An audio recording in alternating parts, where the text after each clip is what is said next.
And to introduce the members that are here with us today, we'll start off with my left is Representative Selena Bavalta, the chair for JGO.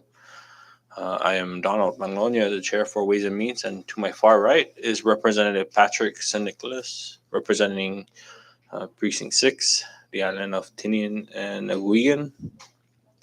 To his left, Representative Denita Yanktamai, the chair for Commerce and Tourism and Cannabis.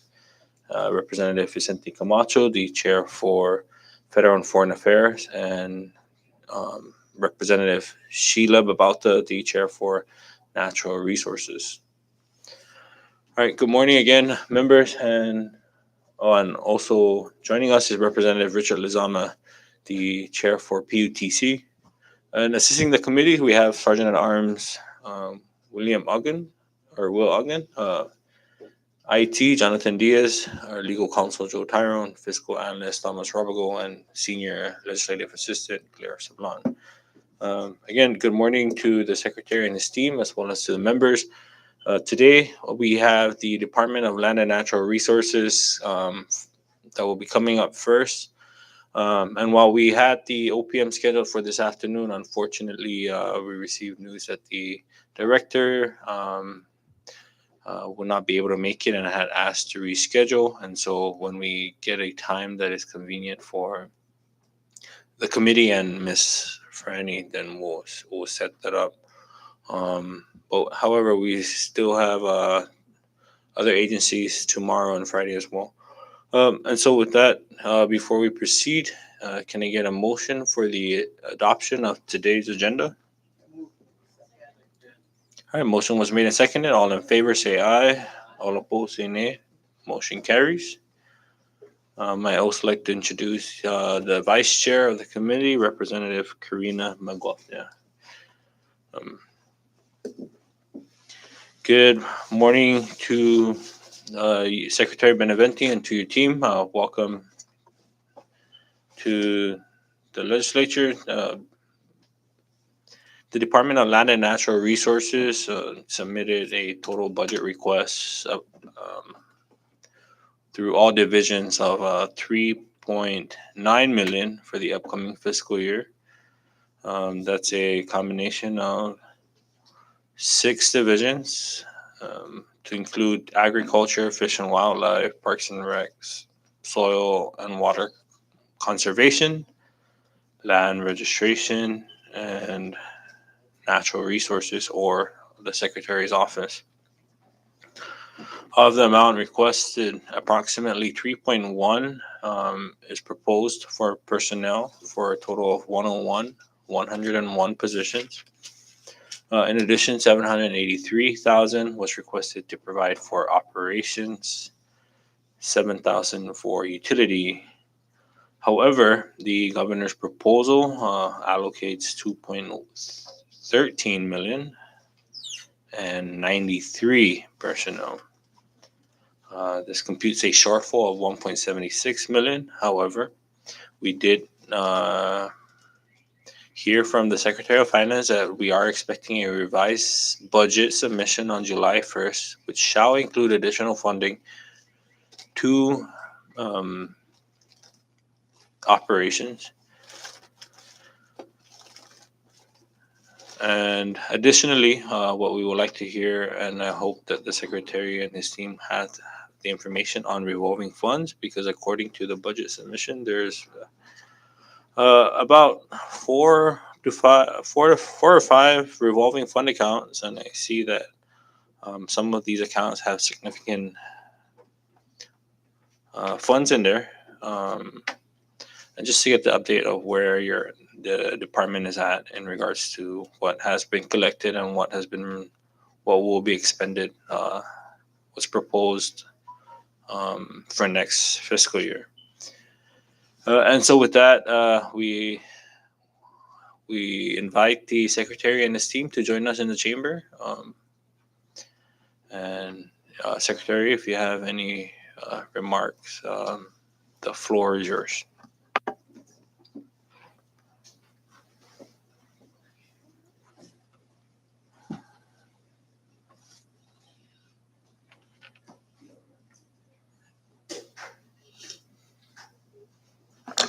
Good morning, Chairman, and members of this good body of Ways and Means.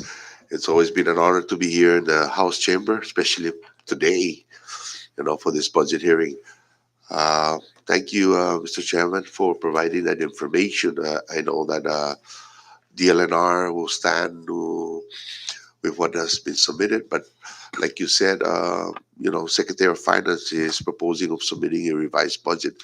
And with that revised budget, I am in hope and uh, looking forward that they abide with our proposal for FY 2023. So, with that said, I have our team here from the four divisions, and including the soil section that's handled under DOA for temporary.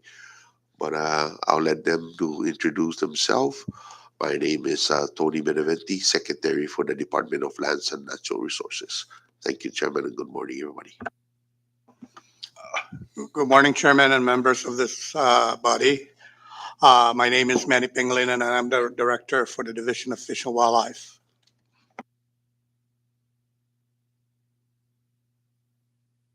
My name is Joaquin Songsong, Director for Land Registration and Survey. Good morning, Chairman and members of this committee. My name is Jack Gumro, and I'm the Director of the Division of Agriculture. Morning, Chair, members of the House.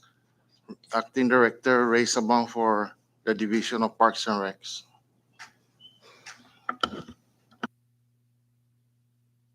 That is our team here for today for this budget hearing, Chairman. And we're ready for any questions that you might have. Thank you. Thank you, Secretary Beneventi, and again, welcome, gentlemen. I guess we can start off with what are some of the major expenditures that the department anticipates for the upcoming fiscal year. I guess we can start off with the top three expenditure categories that you anticipate will be the greatest next fiscal year. It varies with each respective divisions. Our goal basically on the main office, as you know, we handle more of the projects that are assigned directly to the main office, which is an area of concern is the Outer Cove Marina. That's where we're expecting to look at possible future funding to try and improve or even develop that into a more feasible or proper new Outer Cove Marina that we can have and continue to invest with a commercial, and we're looking for to develop that into a commercial facility. So that would basically help us out in funding. But again, the project requires a lot of funding.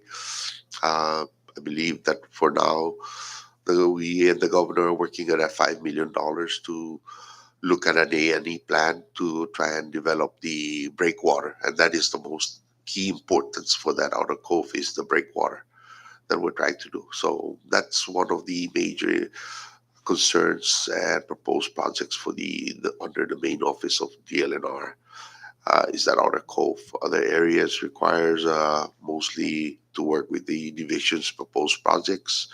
I believe some of the divisions might have their perspective new goals for accomplishment for FY 2023, and maybe they can share that with the members of the House.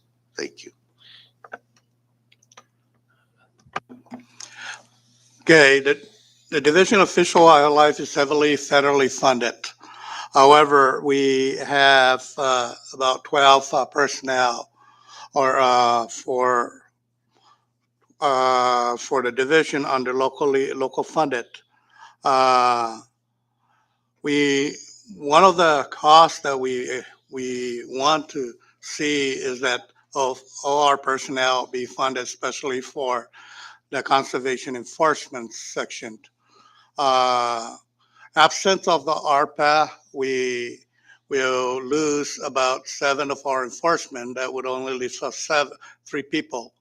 it's very difficult to conduct any enforcement or apply, do any of the mandates that are mandate of Fish and Wildlife or any upcoming legislation without having the enforcement be funded. But if the ARPA right now is subsidizing our enforcement personnel as well as the operations. Okay, as I said, the Division of Fish and Wildlife is heavily funded on federal grants. However, we still have operational costs that has to be incurred by the conservation enforcement. That's the only section that is really being funded by local funding source, the conservation enforcement. The rest of our sections are being funded by federal grants.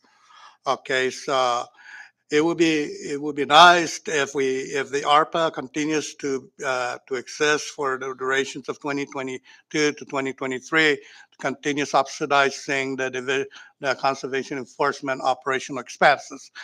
Absence of that, we would like to see at least some local funding for the conservation enforcement operations. Thank you, Mr. Chairman and members of this committee. Thank you, Director Manny. Just before we proceed, I see that the all others request for your division is very minimal, and I know you mentioned that part of your operations is being subsidized by grants. How much does, on average, or I guess for this year, how much has your division received for operational expenses that are covered through these grants? The federal grants does not cover any enforcement activity. They're mostly for research, wildlife, and fisheries and marina. Okay, if that's why it is important that we get funding even at the minimal for the enforcement section. Okay. Well, I'm just trying to figure out how does 3,000 in fuel, for example, how does that support the enforcement for the entire year? As I said, uh, there is the ARPA funding that was made available for us that helps us with our conservation enforcement for for 2021 to 2022 fiscal year. But if there's no funding on continuing funding on ARPA, we will be facing difficulty in managing enforcement activities. Right. No, but what I was saying is that the 3,000 was your division's request for next fiscal year. For example, your division, Fish and Wildlife Division request for enforcement that was submitted to the budget to OMB indicate 3,000 for fuel, 2,000 for supplies, 2,005 for communications. These seem very minimal compared to the type of Indeed, it is very duties. minimal, but I appreciate the challenges the entire Sinai government is encountering with with the revenue collections. So the way we make things meet is that we try to work out something with our program income that we have, although there's not much, but we we try to use that money to assist with enforcement operations.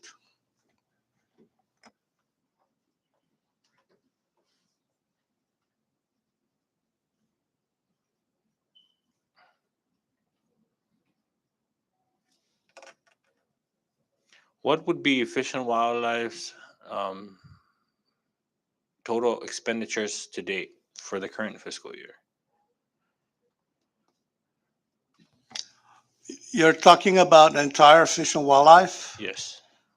I I do not have that in front of me right now, Mr. Chairman, but I will be happy to send it to you in this committee. Okay. Thank you, Director. Mr. Chairman, Yes. my apologies. I want to ask if I had to, Mr. Ray Sablan, acting for Parks and Rec, had some issues and Okay. Thank you. he's not feeling too good. So ask him that, to be excused. Sure. I can maybe relate to any issues in regards to Parks and Rec. Been there before. Thank you. Okay. Thank you for that, Secretary. Um, Thank you, Director Manny. I think the next question I have is for the Secretary. Under the Natural Resources Division, this would be um, there was a budget request for all others of 269,000. This is not this this differs from the other divisions where these all other or the operational budget is being um, was categorized, but under this natural resources division, it was just lumped into all others at 269,000. Would you happen to know what those are for? Thank you, Chair. Yes, and I am grateful for that new funding. However, we've set aside that money for a new office. Mr. Chairman, DLNR is in that warehouse for the longest time with water. It's like a ponding basin and it smells like sewer right in front of our office. We have there's a brand new office right across us, Coda. And it's really shameful that, our office has been leaking. I think it's over 35 years that warehouse been there. And it's time to do something. And, we were given two building just recently at Capitol Hill. I hope that we can continue to get more funding. I don't know if that 269,000 might be sufficient to renovate. Those two buildings is one for DLNR and one for the Division of Land Registration and Survey. These two offices are in that warehouse facility, and the constant overflow of rats dying on the roof, and the leaks that's every raining season comes in. I mean, it's just needs to be. We need to get away from that building, and hopefully you understand that. Will that be enough to renovate those two building up in the hill to have us relocate? I hope so. But for me, the engineering cost right now, the engineer and then the construction cost might not be available, might be not sufficient, but at least there's some portion of that. Now we're trying, but we're utilizing this money to accommodate the needs of other division as of this fiscal year. But for next year, we that's our goal. That's our main goal is to fix that two building and move from that new unsafe structure and also health conditions that hampers our employees. Thank you, Mr. Chairman. Thank you, Secretary.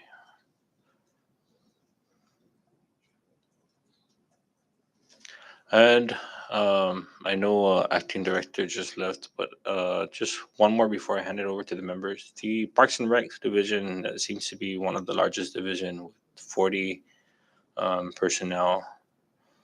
Um,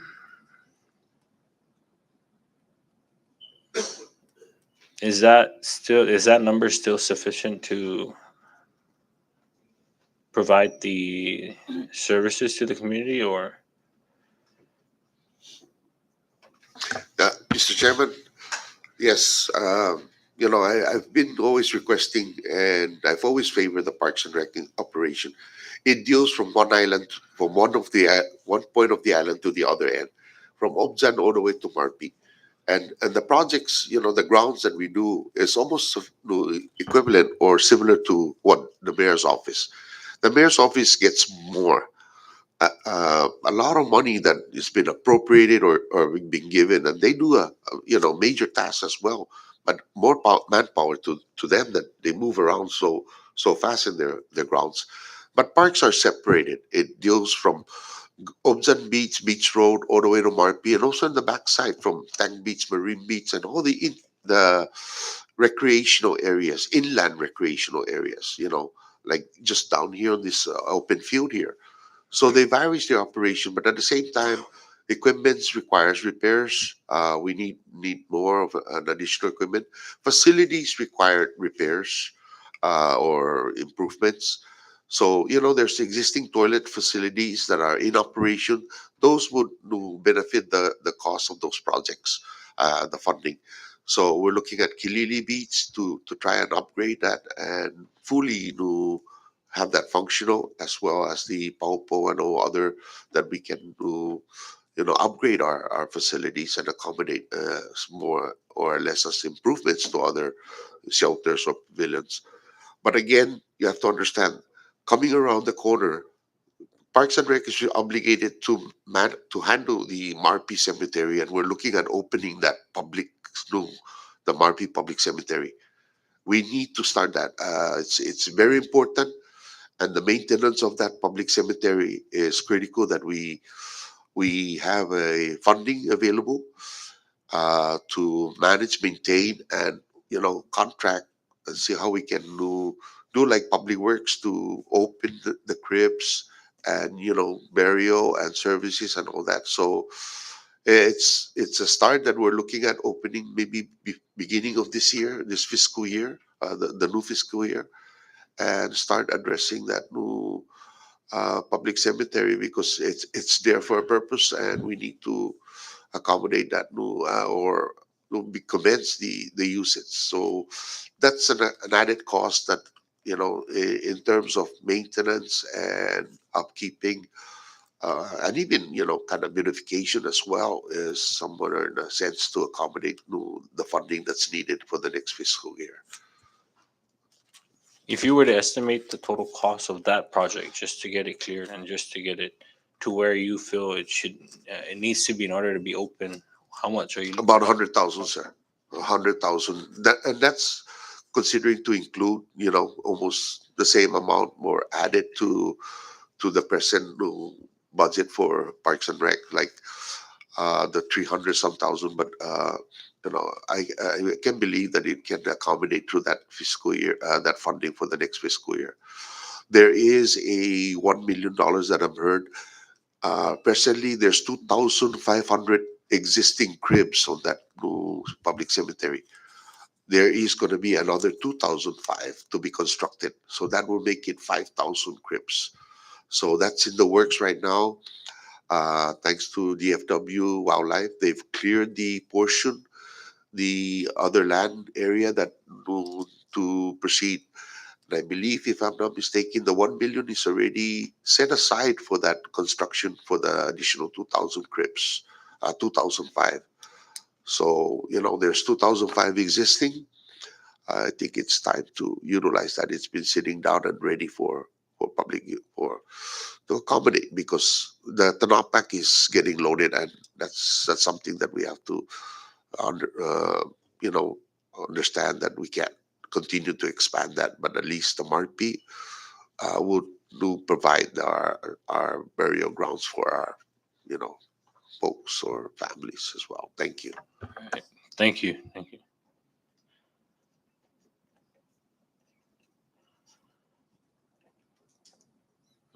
Sorry, one last one. Does DLNR overall have ARPA employees, temporary ARPA employees right now, aside from what's listed in the budget? Every employee right now that has been processed or hired is through OPM, OMB. They're only allowed up to September 30. They cannot extend it because they say that ARPA ends on September 30. That again, if a revised budget will submitted, maybe those actions might be signed and will allow to extend that 1 year. But we have positions that are being held or allowed only to to to be extended up to September 30, and these are civil service positions. But they're only allowed to go to the end of September 30, and I don't know why, but they say it's because they're on ARPA funds. So these are like positions that were the furloughed positions, and they came back and we hired. Yeah, We yeah. filled it. Well, they've been, I mean, based on volume four, they've been budgeted for the following fiscal year. But on top of that, does DLNR have any 100% ARPA funded temporary employees? Yes. Do you know what that amount is? Um, Presently, percentage wise, that we were given, I think majority of that. How many from agriculture? Fully of ARPA. No, half of it. That's about 30. How much? 20 employees. So maybe half of that. That's 10. Uh, Parks, land registration. You got about maybe four fully ARPA, 4 or 5 fully ARPA. 100% ARPA. Is he furloughed even now ARPA? And then yeah, so 3, 10, 13. You got 7, and Parks and Rec is everybody because they were from public lands transferred to they were transferred to public land, then they were transferred back to, so 38 I guess in Parks and Rec, 10 DOA, 3 land registration, about 3 in main office, and 7 in fish and wildlife. So that's pretty much all ARPA money, no, Chairman. Oh, but these are the ones that were furloughed and Yes, paid. and some were transferred, like lateral transferred back then, and then the lateral transferred again. Okay.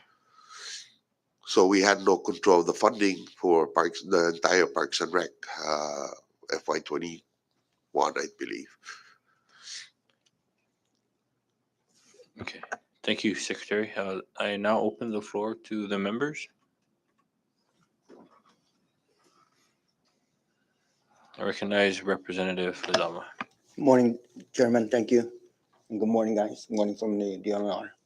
Mention about the 167,000 to do a renovation. You guys are doing renovation here, Capitol Hill right now. That's pretty, what do you call that? It's not, to me, it's not enough. And I know that, is that funding come from Alpha or just, where did that money come from? Mr. Chairman, it came from ARPA money. It's a ARPA operation money that was given to DLNR main office. 269,000, if I'm not mistaken. To do 2 buildings. Yes, Okay. but we're hoping that we can get the A&E plan, A&E design from the FEMA money that we have allocated from one of the project sites that we've transferred. So, the A&E is going to cost on an average about 15% of the construction cost that we're looking at for any A&E design. So, the two structures, I guess I'm thinking maybe about 30,000 to come up with the A&E design. Construction cost, that is a question mark now to know, because the design requires the scope of work. So that would determine how much is the overall construction cost. And again, is 269,000 sufficient? I really don't know. So I hope, if something more can maybe help out. Thank you. Yeah, I understand the issue here about the building that you're now in. I have to go around just to go in to enter the entrance door. I see how you feel, and I hope that you get more from this budget hearing. And there's an issue up at the grotto when the variety, what do you call it? The Bureau of Visitors Bureau came in to do the hearing. Security guard, those are under your control, correct? Are you talking about the Marpi Yes, sir. tourist sites? Yes, sir. Well, it was MBA that was doing a contract, but I guess the AG's opinion Right. um, has deterred that and says that it's not right for them because they are not the landholders or property owners of Mm-hmm. that. We are DLNR is the Responsible. designated caretaker of those property, so it was not right. So I guess the issue is either to try and transfer those funding and allow for us to take over those new contracts for security and I guess to how do you call this lifeguard and all that. Right. Okay, so that's already ongoing, and you would put that in your budget for fiscal year 2023. I don't know if MBA is willing to give us their money on that one. No. Maybe they want us to have our own separate funding for resources, maybe appropriated from you guys or maybe from the governor's office. That we have not discussed yet. Okay. Well, thank you. I hear, man. Thank you, Rep. Lizama. I recognize the Vice Chair. Thank you, Chair, and good morning, Secretary, and to your team. Welcome. I guess for me, I'd like to understand the big picture. So I would start off by asking each division to share with us what your objectives are for the upcoming fiscal year, and based on those objectives, what those needs would be. Are you want to ask on my side or the prospective divisions? For each division. Yes, I'll let the each division director know response to your. that would be great. Thank you.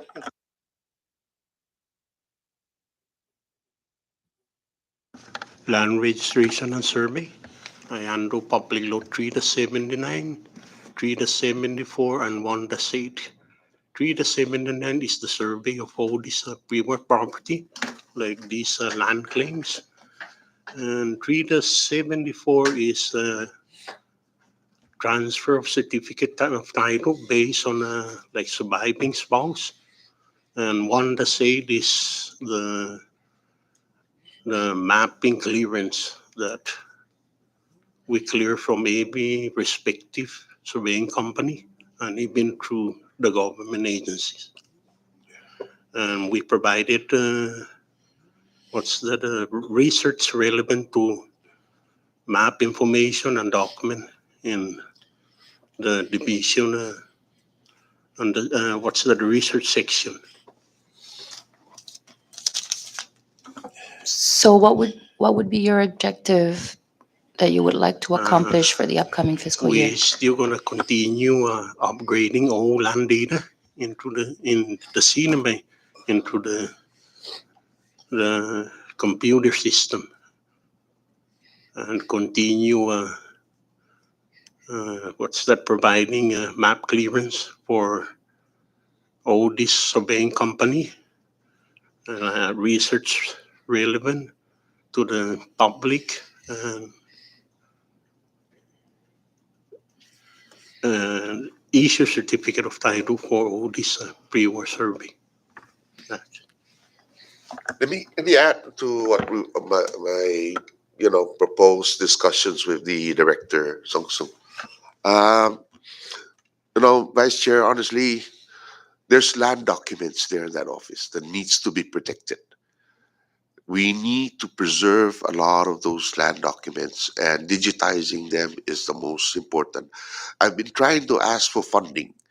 We need to contract and digitize those land documents because these are old documents. They're like some are 80 years, and it's just so hard to you have to be very careful. I think we might say they're antiques. You got to use white glove, but these are very important documents that has to be recorded and kept, and then inside, and they're in the vaults. So again, by constructing a new office, we still need to take care of them and transfer and preserve, but at the same time, digitizing them. Even all the mappings from Saipan Road and Tinian, all the Japanese era and all that is from past to present, and that's what we need to do.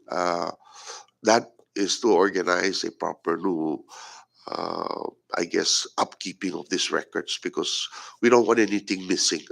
Don't like to see maps going out, just to make copies. I'm glad that we have the equipment right now, so we don't have to go to quick print and sending out that map. We don't know what's going to happen, and these are maps that requires various property or public land or even private property. So we don't want to get that out, but it is important. The goal of the main goal of this division is to try and protect those land documents. Right now, presently, and even the next coming or the near future. Right now, thank you. We need additional FTEs to, like computer operators. We need those people to come in and help out digitize and, start inputting all these documents. It's very important that we preserve these documents. Thank you for that clarification. And based on, so now that I understand what your goal is for this upcoming fiscal year, you mentioned that you need additional FTEs. How many Yes. FTEs are you At, requesting? at least 3 computer operators because it's a tons of document that we need to preserve. And so, in addition to additional manpower, do you already have all the tools, the equipments, whatever is necessary to accomplish that goal? We have some computers available, but we need FTs. So you need FTEs, you don't need like uh, heavy duty scanners or whatnot, whatever you need to, Currently, we got one. okay. We got one that it's the scanner. It's 3-in-1 approach. It can scan. It can what's that preserve, and we can So if you're planning to digitize go digital on all the documents, which is Yes. which Yes. I agree that it's very, very important and critical. Yes. We need to Would be. you need additional server or space to store those digital Yeah, we documents? got the backup. What's that? So there's Storage. already Yeah, a place to store all that yes, data because we got the it's backup storage already. okay. Okay, thank you. Chair, just want to mention, I know that there's been discussion, and actually there's someone on island that has knowledge in this. I've talked to former Representative New Herman Bond, and he has a background on doing some works, and it's something that eventually we'll do a scope of work and do the bidding process. But it's something that I believe there's knowledgeable people here in Ireland that can work to determine and do this digitizing of the for protection these documents. Hiring, are they qualified? Are they, is it, three, do they have the expertise and all that? But is this the contract, maybe in a sense, what's the amount of the contract that would complete that new digitizing, or hiring personnels that would you come up with, the position, the job descriptions and all that. So it's something again to determine what's the rate of three, possible maybe 50,000, because those requires positions that will be knowledgeable in computer and how to address new land documents, or contract that might be just 100,000 less. I'm just guessing, determining the cost, and what needs to be done. I guess it's coming up with the scope of work of how to determine the digitizing new control of the documents. Thank you. And I'm clarifying because we are obviously here to hear your budget request. And if digitizing those documents is one of your goals for the upcoming fiscal year, we need to kind of tie that to some amount, right? So that we know uh, during deliberation how much to set aside for your particular needs. And so Like you said, you guys are probably still in the process of trying to write out the scope of work, and in that process, you'll determine what the cost would be, whether or not it'll be cheaper to outsource it to, you know, to a company instead of hiring three FTEs. So I guess at this point in time, we're just kind of trying to gauge and get an idea of what those costs would be, so that we can put it on our list, and during deliberation, see how we can assist. So thank you for that. And I guess we can move on to the other divisions if they have anything to share. Um, Yes, with respect to the Division of Agriculture, we try to do our best to help our farmers and ranchers, of course, but mostly farmers, because we do not have the necessary resources or manpower to help the ranchers like they probably do on Tinian. But as far as that is concerned, that is a goal, an objective for the coming year. With respect to farming, though, we have several programs that uh, uh, we believe uh, has helped the farmers here on the island of Saipan. Um,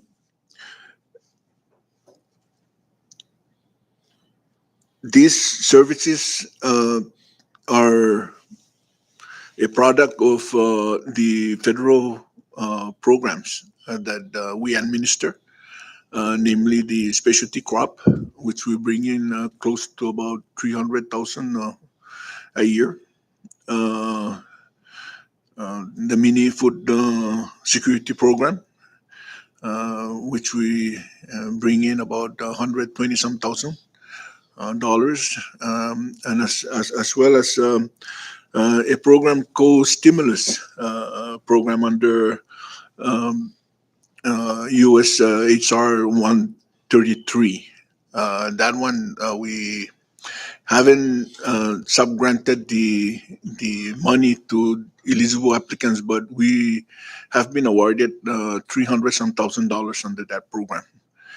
So the bulk of all this money that we've been bringing in is not to finance our operation, but to help the local farmers plan and produce whatever they can do to help themselves, and hopefully, if it's a big a farmer, a big farm, hopefully to help to sell at the market to provide food for other people. Um, as you know, we have a farm plot, a government-owned farm plot consisting of 48 farm plots. Each farm plot is about 10,000 square meters. Um, and recently, we've opened up about 15 farm plots. So that would be close to about 30 some farm plots that are currently being farmed at this site, at the government-owned farm plot in Kangman. Uh, our biggest problem, and I'm glad that the chairman was alluding to earlier about our biggest problem, and our biggest problem at the Division of Agriculture is definitely the management of this farm plot. We're talking about tractors, the implements, fuel, manpower. We're talking about um, um, repairing the very elaborate irrigation system that the federal government and the CNMI, together with the CNMI government, have had uh, installed to provide water to these 48 farm plots. Every time a pump, the irrigation system operates has five uh, water pumps or wells. Every time one of these uh, uh, water well is down, either due to defective motor or just burnout pump, every time either one breaks down, we have to repair it, and it costs us close to about $4,000. And and and sometimes we have to repair 2 to 3 times a year this equipment, and so that in itself is very expensive. We're very fortunate that grants office has been helping out. Sometimes we use some of the federal funds to help us purchase equipment such as pump, or we sometimes merge federal funds with local funds, in addition to using funds that we've been collecting from land leases, the farm leases. Uh, each farmer pays about $200 a year, and that money goes to DPL, and they've been very fortunate to give us back whenever we need it. And so a combination of all these things has been keeping us going in managing and operating these farm plots. They're very challenging, especially when you don't know whether you can fix or repair something that is broken. Uh, Luckily, the ARPA money became available. Luckily, we don't have to pay for power anymore.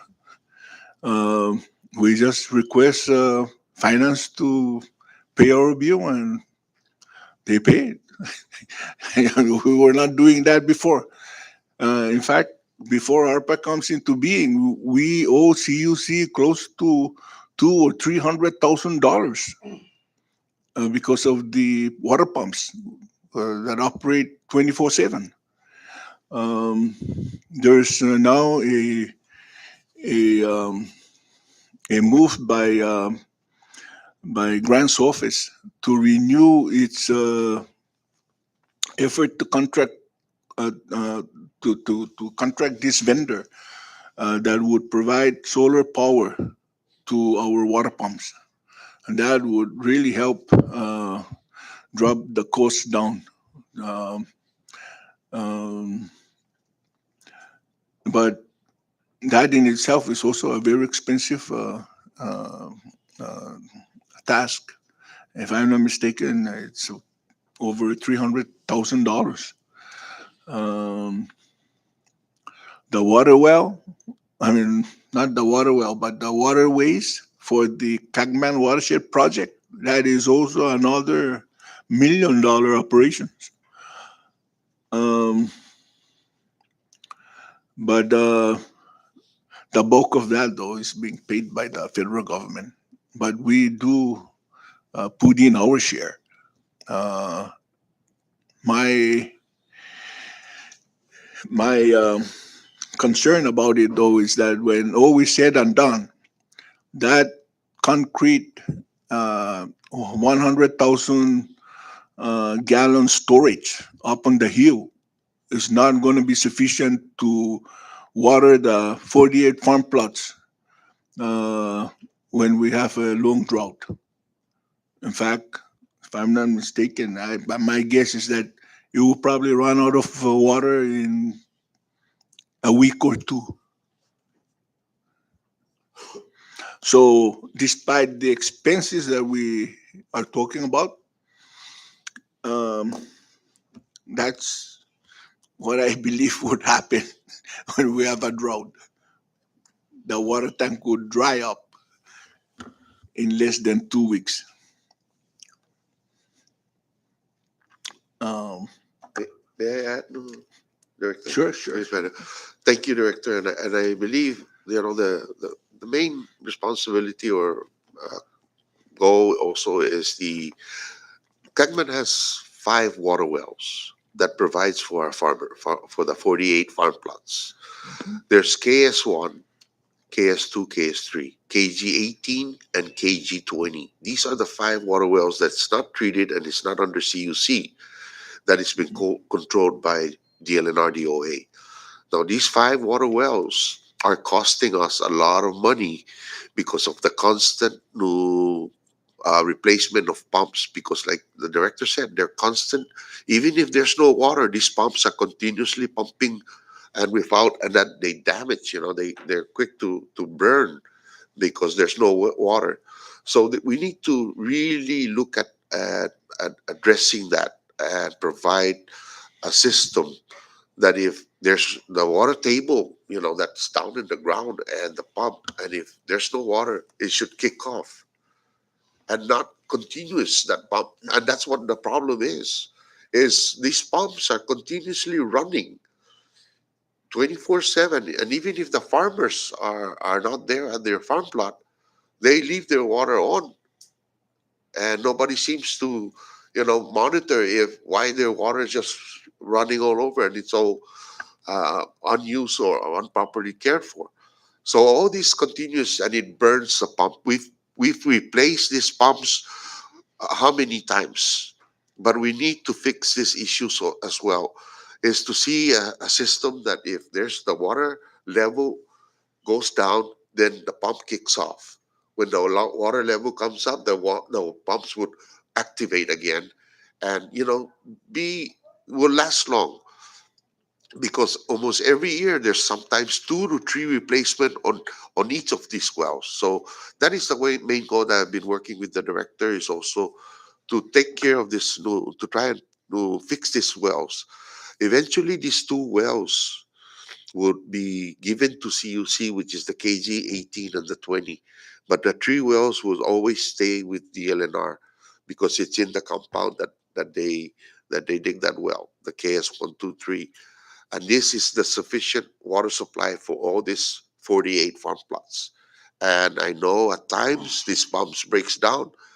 We have plenty complaints from our farmers. Where's our water resources? And maybe some of you guys were called upon, but we're trying our best. Hopefully, it's funding. Vice Chair, I know. I think I saw in the news about $80,000, and I think it's going for the CACMAN. That's appropriate. I wish that maybe we can utilize that. I think it's a done deal. It's just maybe it's going for the governor's signature or whatever. But these are the things that maybe those money might be well used for. Is maybe fix that well. Will we be getting new money from grants office? I hope so too, that they can help us out to fix these wells, because these are critical needs to help our farmers. With that said, thank you. I'm, oh, Go ahead. yeah, I might also point out that we do talk to CUC about our water situation, because they've been very helpful. Every time we have problem, we call them and they respond. They've recommended that the way the system is designed is not good.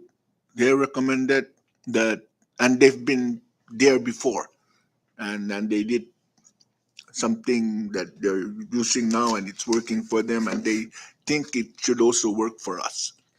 And so they're thinking that instead of pumping directly from the pump to the farm plots, we should pump the water up to the water tank, and from the water tank would come through gravity, would go down to the farm plots. That way, when the tank is full, it will shut itself off, just like that toilet. When it's full, it shuts itself off. The pump would rest. But the the design of the irrigation system now, it only has one pipe from the tank to one side of the farm plot, and to another pipe to another side of the farm plot. So there's really no way to pump water from the wells up to the tank and then down to the farm plots. But that's what they're recommending. And then another issue is the power that generate electricity for these water pumps. For the KS 1, 2, and 3, the power is distributed to them via what they call phase or single phase. Just those two lines on the telephone post straight to the water pumps. And every time there's like brownouts or fluctuations, it's not difficult to know that there might be some. Most likely, the pumps might burn out because of lack of constant supply of power, right? And so they're recommending that we also change it to upgrade it to three phase. Uh, and we believe that because uh, KG 20 and KG 18, we hardly they're located beside the road, the paved road. We hardly change them. They're hardly broken, as opposed to the pumps in the connected to the single phase power lines.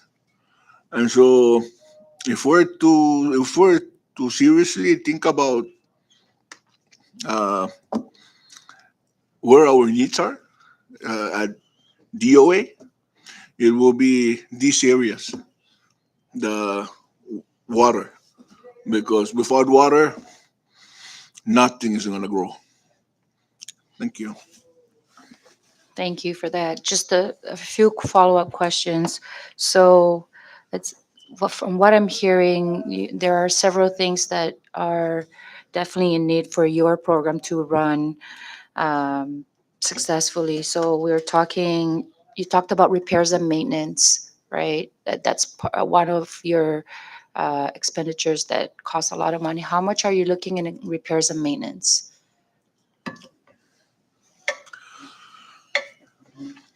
Oh, but 4 grand for one pump, one well. Uh, Sometimes we have two, three uh, pumps that would be down in a given year. So that's about what, say, four times 2. That will be eight. Uh, 8,000? 8,000 or Just an yeah, estimate. 8,000 or maybe a little bit. Yeah, yeah, plus labor and usually you have to hire the boom truck to come to uh, um, maybe about 10. Oh no, 5,000 every time it goes down, and if we experience twice, then that will be about 10. Okay. And then you also talked about fuel. How much in fuel are you thinking you might need for the upcoming fiscal year? Wow, that's I mean, how much is it costing you right now on a monthly basis for fuel? well, just that tractor alone is about what, a little over 400. per year. No, a month. A month. Okay. When both tractor, we have two tractors, by the way. Two- When they go out, they they would finish up a 50-gallon drum can of diesel. Not to mention, the other um, uh, like oil and Director, besides. just to kind of maybe, I think at one point we discussed about, your overall need for operations, repair, fuel, and all others. I think we submitted at one point, maybe 2021 or somewhere around 80 some $1,000 for a sufficient need for your operations. Was that something that you consider in need for this fiscal year in terms of the pump repairs, your fuel lubricants, and all other needs? Is that sufficient? That I believe we kind of put it about 86,000 or 89,000 at one point. We requested it, and somehow it didn't go through. But is that something that you're maybe that can answer the vice chair?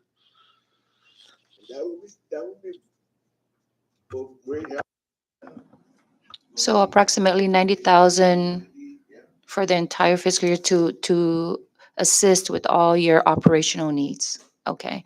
And then you mentioned that water is a huge problem, and um, Secretary spoke about a possible system that to put in place to address the issue. Have you identified what the system is and how much it's going to cost to obtain the system?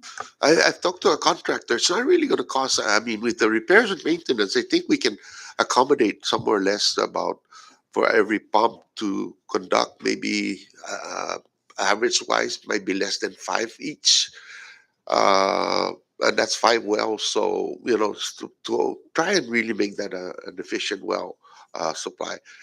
And then also is we're looking at there's an existing 100,000 gallon concrete tank that what the director was mentioning earlier to try and fix that.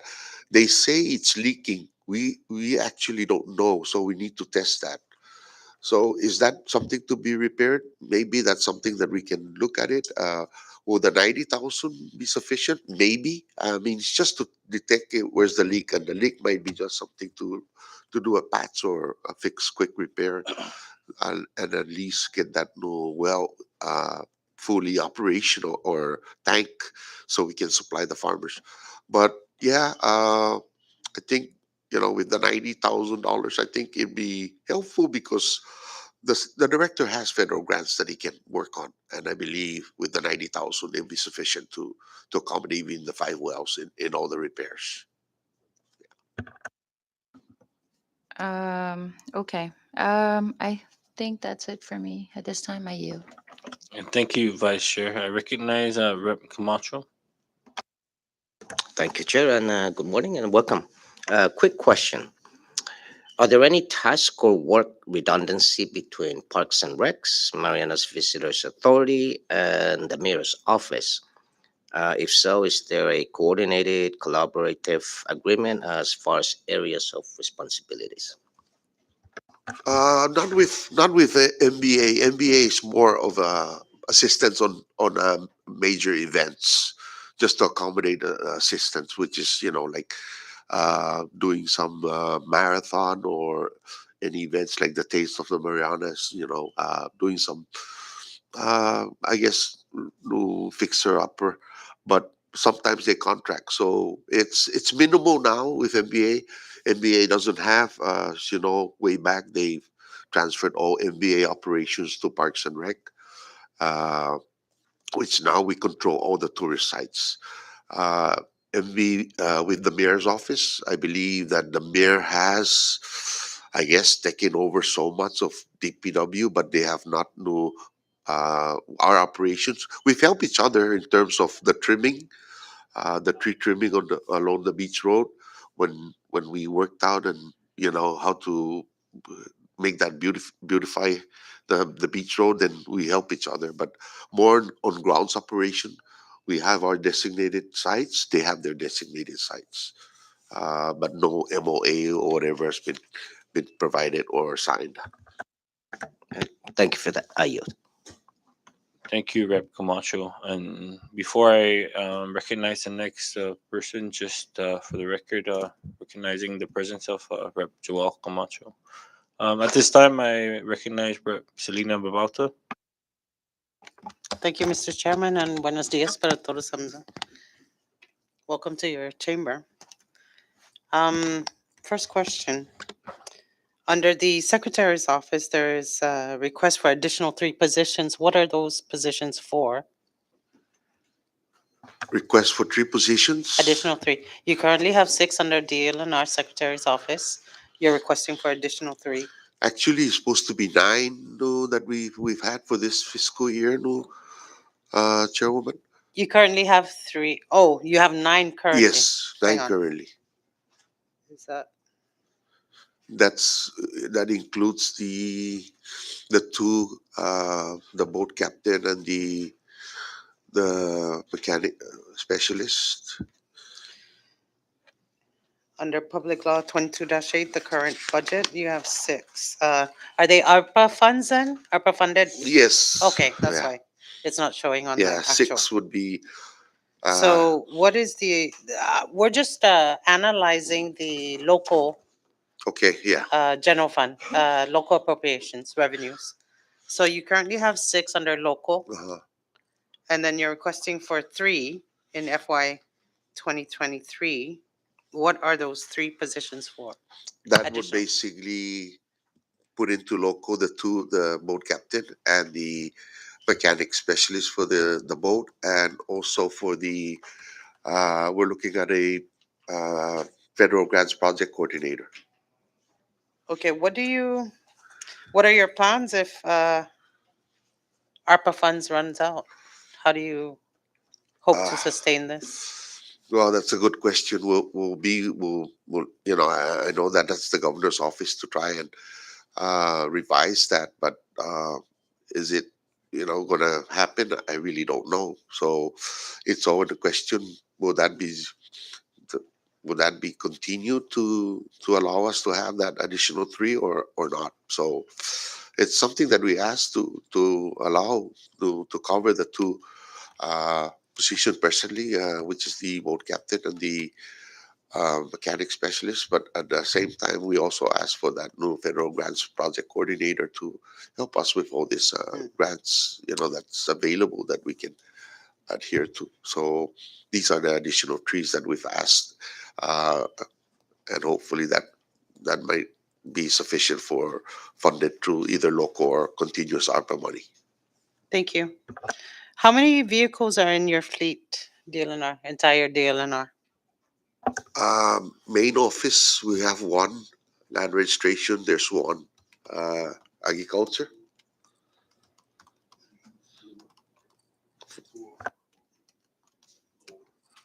I think we have about 4. 4.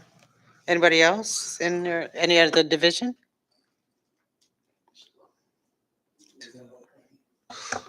I guess Fish and Wildlife has 20, but more or less it's under Federally funded. federally funded.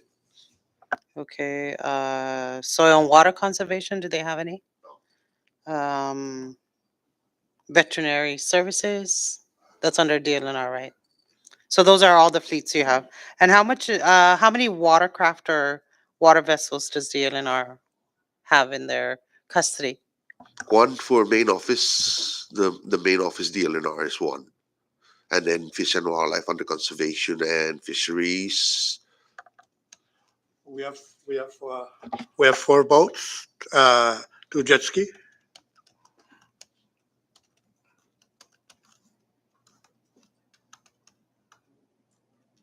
How much is your fuel cost per quarter?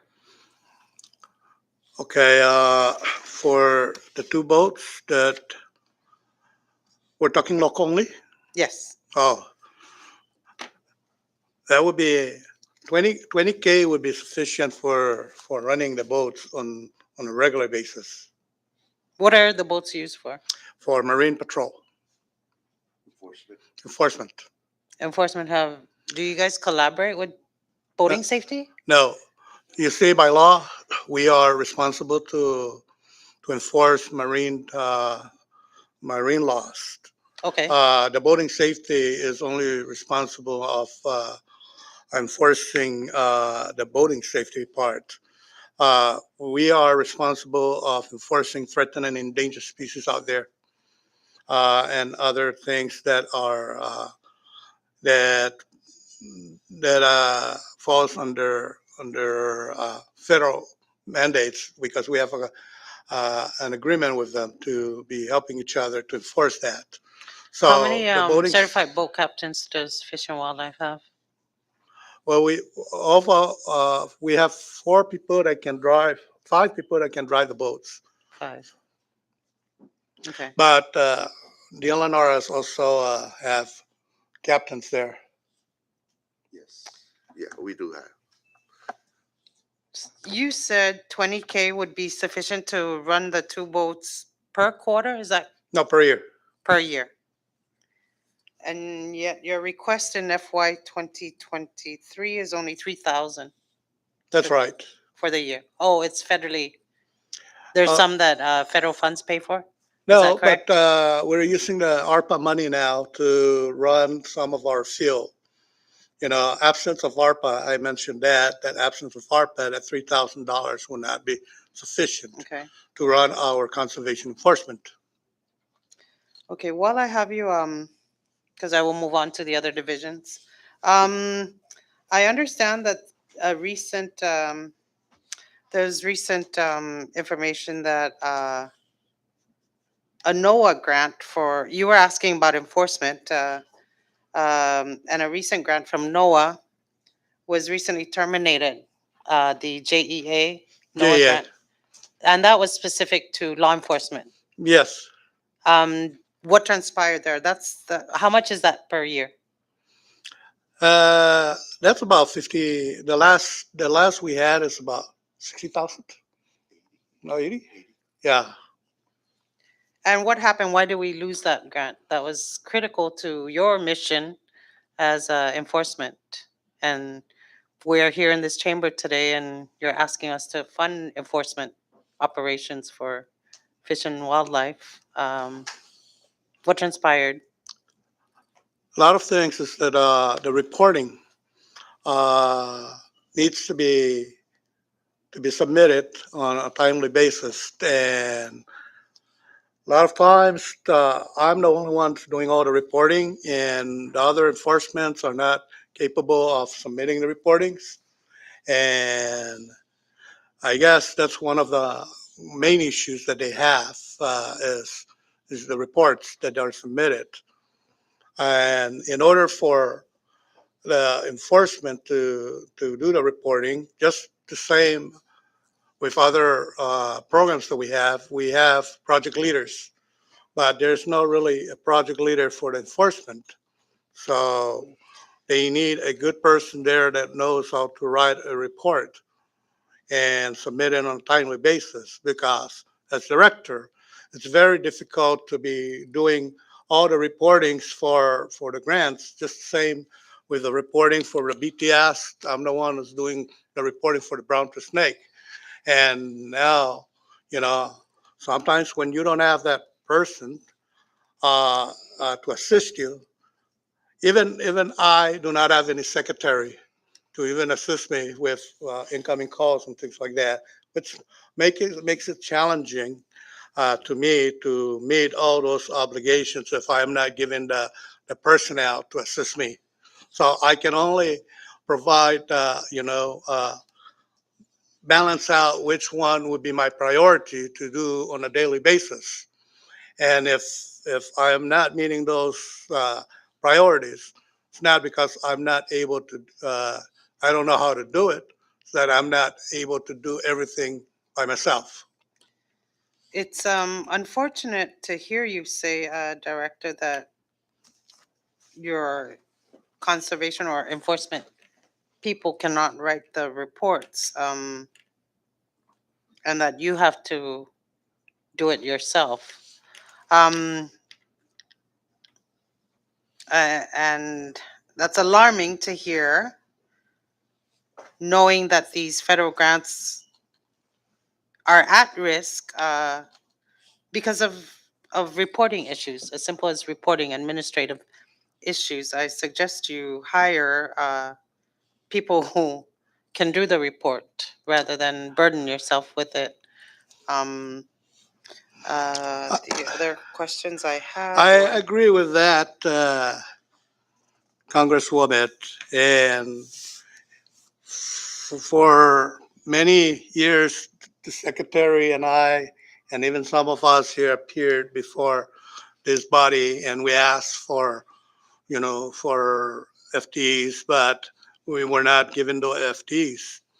I understand again, like I appreciate the shortfall of the budget and everybody's trying to prioritize which one to give.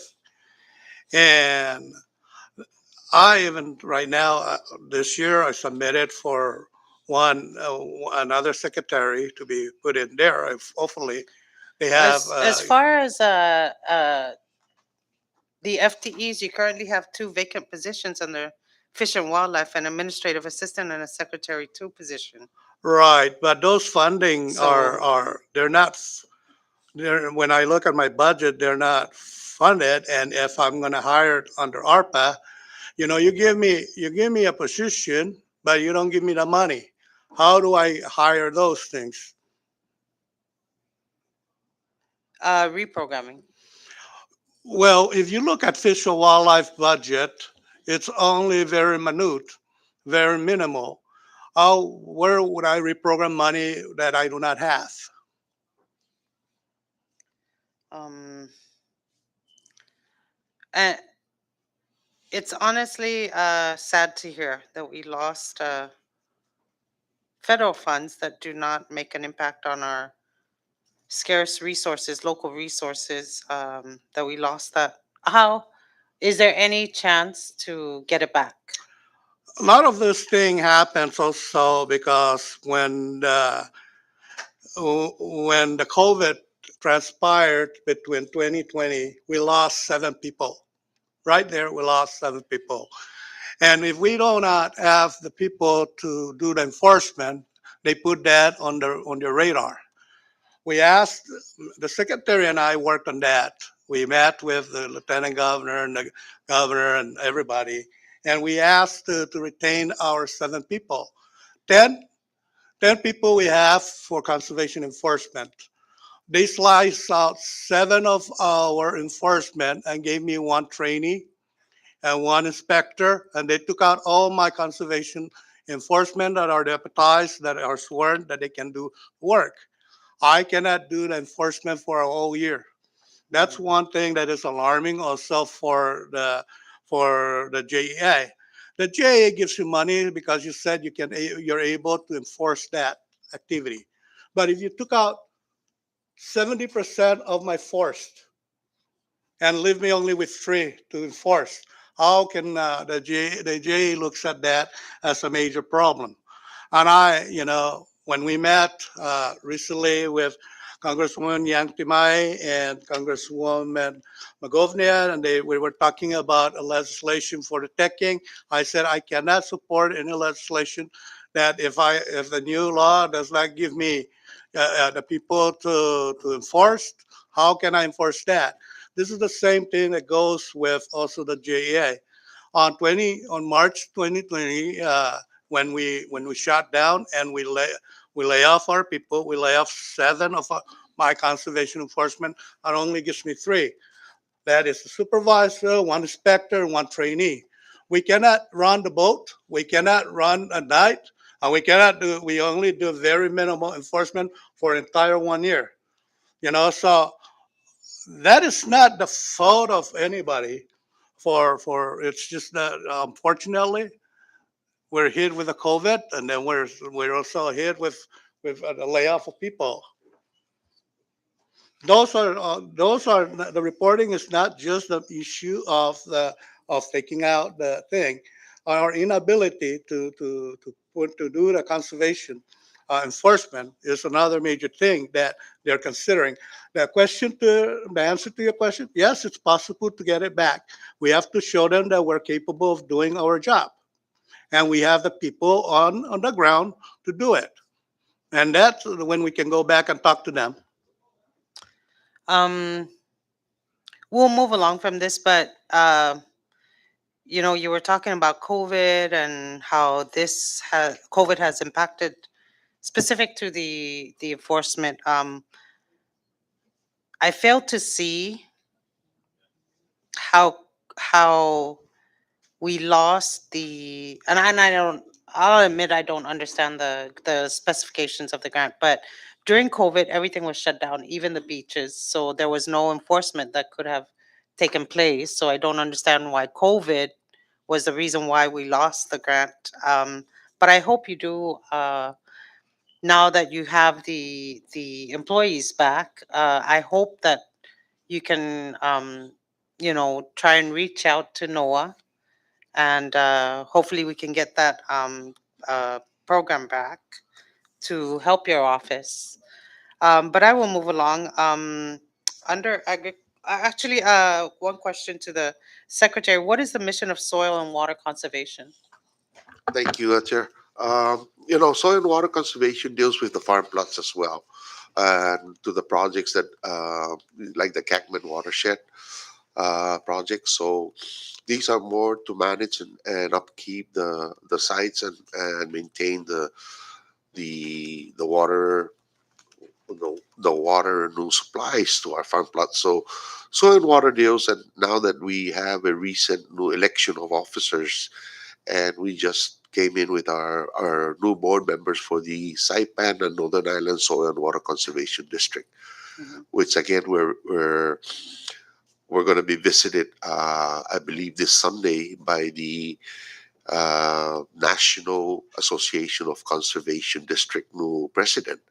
So this is an honor that this individuals coming. But the projects that the soil and water conservation consists more of handling the farm plots and also the Cagman watershed new projects that we've been doing. So there's three more phases for the Cagman new watershed project, and we're hopeful that we can get that funding. And I believe they say that there's funding to it that would complete the three phases and finalize all the completion of this Cagman watershed for the Cagman. Uh, we're hopeful that they that we can get an additional funding for the soil and water. One is an additional staff. All I ask that the staff, the additional technician or field technician that we can add to this section is to accommodate at least 50% of the salary, and 50% will be provided by NRCS as we discussed. So NRCS, the National Conservation, is willing to provide 50% of the salary. And if How much is that we're up looking to? at 20,000 plus fringe benefit, maybe total of 24. So we say 12,000 locally and 12,000 the federal side of NRCS. And this is for a field technician to help us manage. We do have one person employees. Her name is Diane Gabaudon. She's basically an admin officer, but we need more of somebody going out in the field monitoring this water, because there's this speed FTO. It's like a meter that has to be monitored and inspected if there's any farmers that are unattending to their water supplies and just not closing it. So these are the inspector that's we need for this new individual. Thank you. We will take that into serious consideration. Anything that is paid for, at least partially, by the federal is a win for our CNMI. Going on to animal Sorry, health. sorry, Rep. Selena. Just to go back to the soil and water conservation, I know it's a based on the budget, it's a division within DLNR, but you mentioned board members. So how does that, is that an organization outside of DLNR that works with that division? That's within the DLNR. Uh, So within that division, there are board members in that division? yes, for that section, the soil there is required under the law that has to have a chairperson. But they're not, are they employees of DLNR? No, Or? no. Okay. These are all from the farmers and ranchers that we have a meeting, general membership meeting, and then from there we select for a nominate for these positions of chairmanship for the soil and water conservation district. Okay. Because I know Rhoda has its own, so each Right. island has its own board Right, within and that TDN division. just also had their own just last week. So us 2 weeks ago we had. So now we're fully functional. Uh, to establish and proceed forward with the law, with the public law that the local law. Where do they get the? Where does this board, this group, get the operational funding It's from all the under Department of DLNR, Vision? sir. Okay, thank you. And that's why we're looking forward for the additional funding as well. I Okay. think we tried our least. In fact, I've transferred 5,000 to help the new boards, their needs, and possible travel to meet with the Road Antini and new Soil and Water Conservation District members as well, and see what plans that we can have a unified between our three islands in terms of programs, and also printing of newsletter, the success of accomplishment between what's being done at the farm plots of our farmers and ranchers. And this is something that has to be done on a yearly basis. All right. Yeah. So And clarified. I Thank you. honestly admire Rhoda, what they're doing. I saw their newsletter, the Soil Water Conservation District, and I told the chairperson here, please, let's do something like what Rhoda did and presented those newsletters. Yeah, I just want to get clarification. Yeah, because through the delegation also we're proposing funding for that board just so that they can also operate Same thing separately is with. if you can do the same to the site plan as Um, well, sir. Yeah, SNIOD can certainly Yeah. consider that request. Thank So, you. thank you. So clarified. Chair, Rep. Selena, you still have the floor. Thank you. Um, okay, moving on to animal health. What are your plans to fill in the gap due to the lack of veterinary services here? We certainly can't depend on the military um, once a year, or how do you plan to fill in that gap? Well, we do have one person, our state veterinarian, Dr. De La Cruz.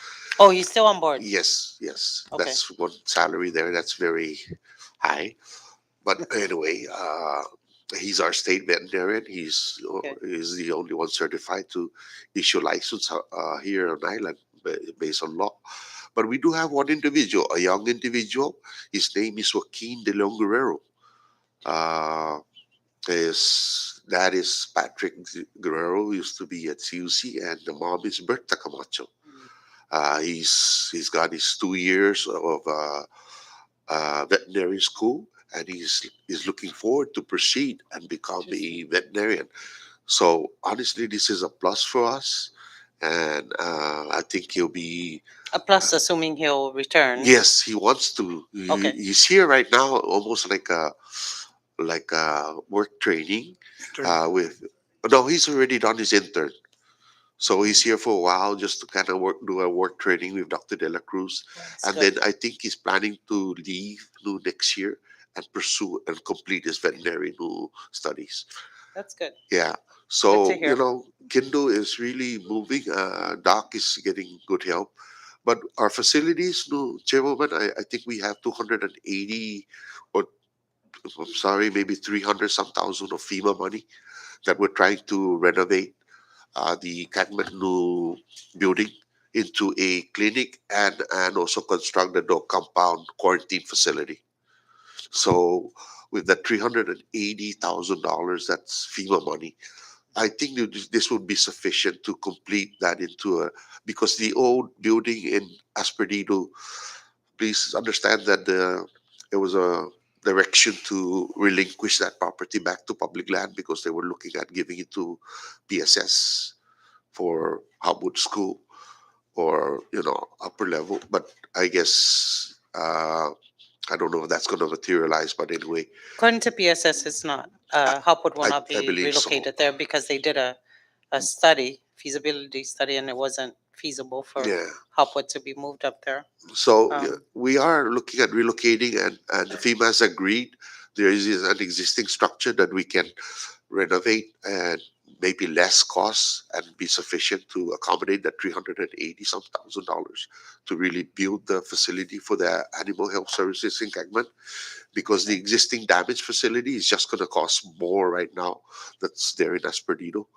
So I guess it's more or less of everything from roof structure to electrical to all the works that requires new and in have you Asperdido. also looked into the CDBG Yes, grant yeah, but funding? I guess there's a concern on how to address the CDBG if it's, I guess, public purposes or something. But anyway, we've addressed that. But I think our 380 some is sufficient to accommodate Okay. the animal health services Well, I hope we facility. can get that up by this Yeah, year or we next just year. need an A&E. There's only four A&E firms on island: GHD, Duenas, Mm. Helios, and Sonia Danko. So it's a competition thing, and there's a lot of things with the public assistance office, and it's a holdback on our side. So we hope to move forward and get these facilities done. We have over $1 million in DLNR FEMA money, and nothing's been done yet. Interesting. Thank you. Moving along to Division of Agriculture. Does Division of Agriculture have any independent contracts with any private companies to assist with, let's say, farmers or I guess that's forestry, right? Forestry's under. Is there still a division of forestry? Sorry, I worked in the government 30 years ago, and that's what it was called before. It's more a section. Yeah. A section under agriculture. Yeah. Not a division. Okay. But with respect to contract. Yeah. Sorry, Director, can you turn on your mic? Sorry about that. With respect to contractual services, no. However, we do have federal funds to hire um, um, a technical person to help other farmers. And do you And- currently have one on yeah, board? we have two who Okay. are doing cooking demonstration, for instance, at the market, Okay. at the public market in Garapan, and we're about ready to recruit two more farmers who would actually go out to the fields and help farmers as well as students to learn uh, about growing and harvesting and marketing their crops. I understand that resources are very limited, but I do hope in the very near future that your division would become more active in promoting farming for our residents because with the high rise of inflation, we get a lot of calls, people complaining about the prices of commodities at the grocery stores, at the point of sale contact. It's getting unaffordable. People can't afford groceries anymore. So I really hope that your office can be a little bit more active in terms of promoting backyard farming, or we're land rich, money poor. So if people can develop their land to sustain their own families, I hope to see your division become more active on that. Moving on to lands and survey. You mentioned the need to digitize our maps, and I agree with you. But I didn't hear from you exactly how much it'll cost. Have you gotten any quotations to contract this out? How much are we looking at to digitize all the maps in your vault? Like I said, it's a lot, Congresswoman. It's a lot of not only the document and the map itself. We got tons of them. So that's why we need an amount. Actually, Discussing with We can't budget a lot in the budget. discussing We need an amount. yeah, discussing with Herman. Yeah. At one point, he said it might be somewhere around 75 to 80,000 to digitize the documents. That's all. How much to sustain that? Because you can't just digitize and not have people who know how to access these digital documents. they have to be trained. Yeah. So how much? Let's say, this is how I would like to see budget in the future, especially government budget. We can't just keep guessing. So you're looking at 75,000, which I think I I think is too little for that kind of Yes. specialized equipment and personnel to operate the equipment, at least in the initial phase. But we'll run with the figures you give us, 75,000 to scan, I guess, and digitize this and store it in a. And to train to accomplish. So let's, That's Yes, something different, I think. yeah. because That's once we can make, operations. yeah, we can make an agreement like to contract it and at the same time to train the employee Okay. of, how to continue. And I heard the secretary mention that there is somebody on island who is capable of digitizing this. Do they have the equipment? Oh, he has That would be the scope of work. Okay. That would be basically on how you address to, make sure that the work is going to be done this way. And again, 75,000 is a discussion between me and him that, he Okay. hasn't seen actually what's there, but, you know, uh, he said that it might require a lot of new months of working, but again, it's how you do the scope of work. Okay. What outlines that you're going to do to make sure these documents are Okay. properly And do you digitized. guys know exactly once these documents are scanned? Do you guys have a plan as to how to store it, how to? I think it's best to sit down, no, Chair, with the individual that has knowledgeable on how to work on this. Yeah, but the division certainly has to know what it wants, what Well, its that's the goals scope of are. work. Yes, yes. Well, in terms of how to protect it is yes. Once we digitize it, it's a simple process of making sure that all these things now are protected and also in the system. So it goes directly now to whatever land documents you need, and they're working on it right now in terms of the land documents of scanning and Okay. input in the computer. That's being worked now. That's Okay. being worked. If there are no objections from the chair, I'd like to request that your department submit a proposal Okay. for us to budget this. I will make it a priority to fund the digitization of these land documents. Um, Good. and Thank you for if that. there are no objections from the chair to receive those documents proposal. No later than July 1st. That's correct. Yeah. Okay. Okay. Thank you. That's all I have, Mr. Chair. Thank you, Rep. Babalta. I recognize Rep. Joel Camacho.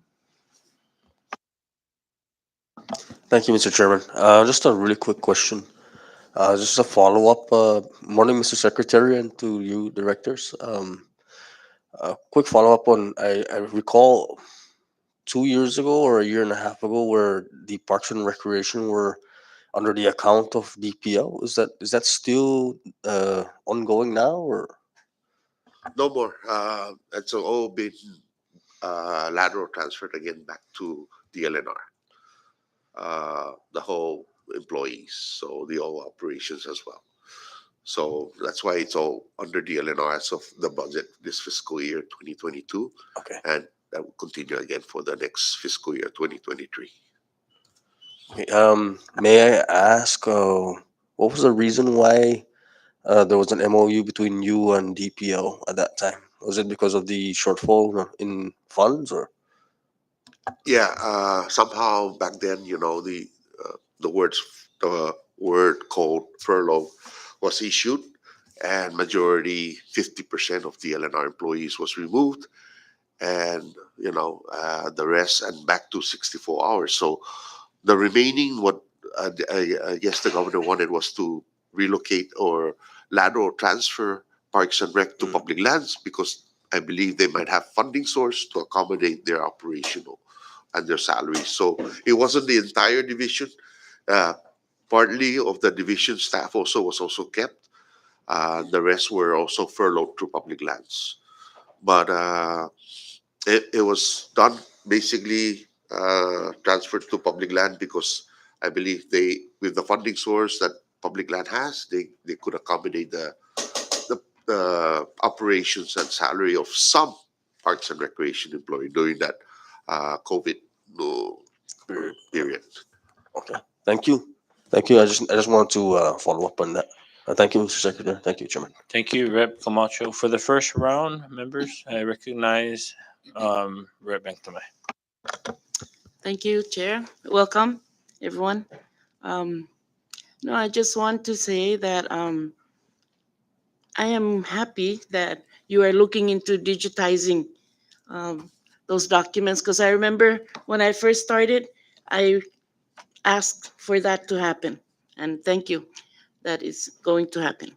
And for agriculture, I just want to share something I learned a little bit from YAP.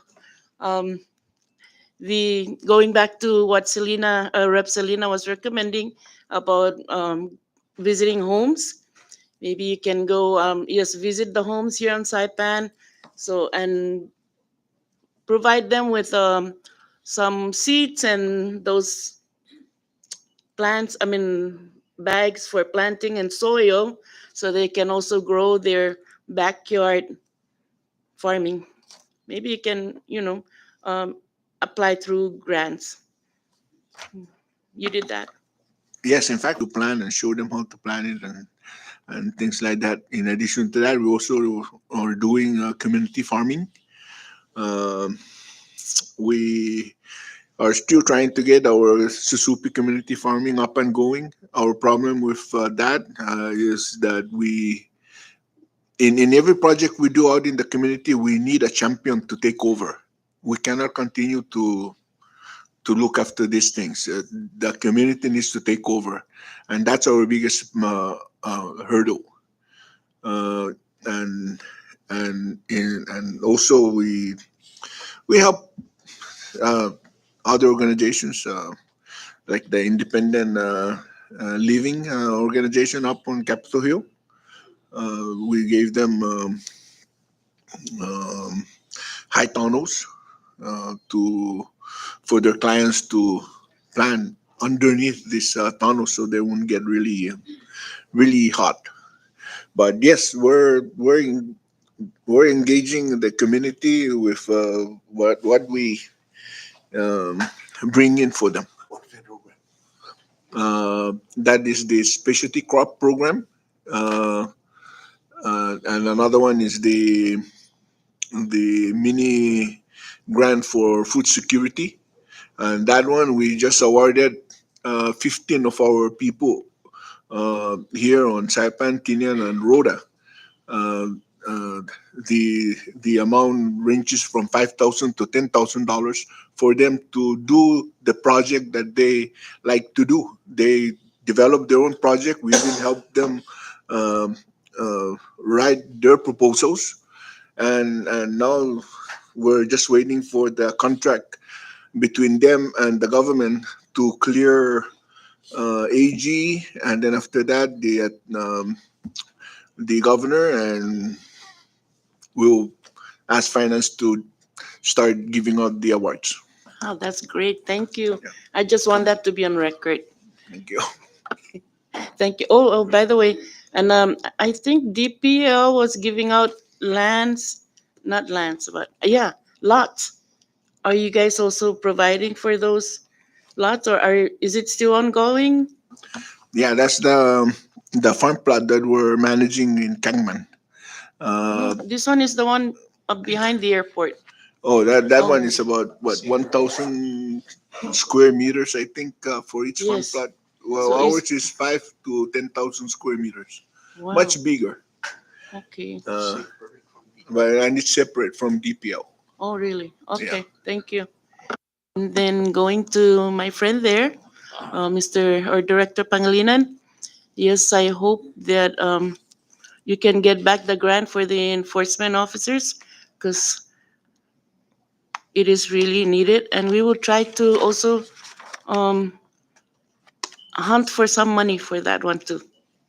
So for the our those for the lagoon, our lagoon that has been overfished.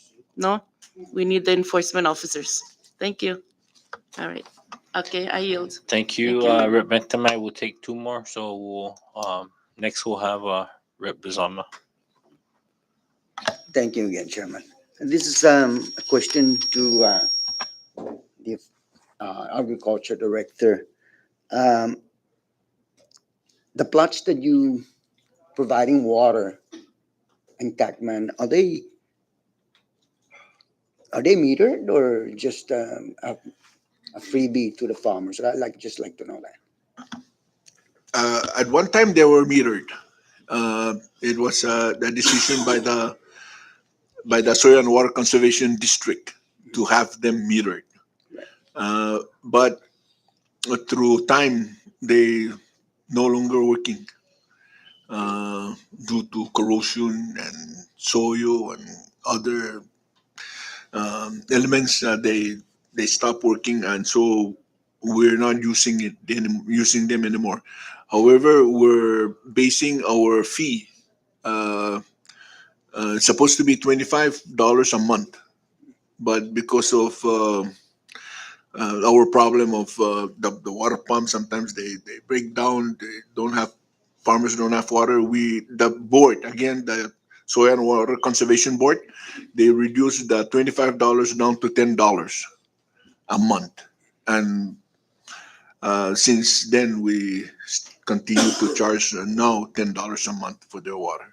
But it will be something that we should revisit because only then we'll have our people pay for pay the based on their consumption. Because right now sometimes one farmer uses more water than the other, and so it's not fair for the other farmers to pay the same as the one who is excessively using the water or habitually using the water.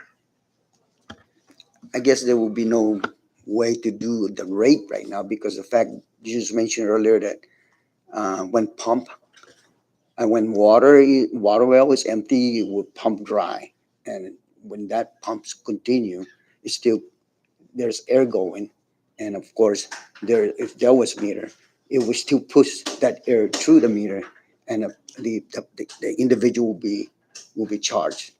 So for the best of the community, I guess you're doing it on a flat rate, but for this time with the issues that you have, I think you just give it out for free, in my opinion.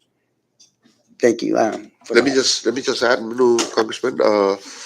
For all the five wells, actually for the two wells, the KG 18 and the 20, CUC for every 1,000 gallon that goes out of that well, the two wells, KG 18 and KG 20, for every 1,000 gallon, CUC charges us 25 cents.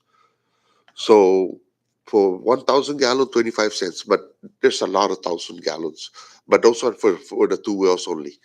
So we've had a billing from CUC that revert back from 2012, and it went over almost $200,000 and this include power and the water. So that was a lot of water that went out through those wells, and we finally paid off CUC. But the three wells, the KS 1, 2, 3, that's in the DLNR compound, they don't charge us. We don't, get billings from CUC. That's our own water consumption to the farm well. But again, no, it's sufficient that we need to address the farm plots, start repairing all those what they call the meter, replace it.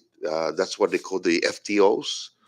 I believe Grant's office has purchased new meters. We just need to in place that. But at the same time, it's best that we do a new water system, water line system, and then reconnect the new, because I guess all those old system pipes are, like you said, all the corrosion is in there or whatever has built up inside that pipe that might have a issue with the farm from the farm plots. So it's best to redo the whole new 9 yard of water line and new meters, and control it as well in the near future. Thank you. So you mentioned about the new water line that needs to be connected to the tank.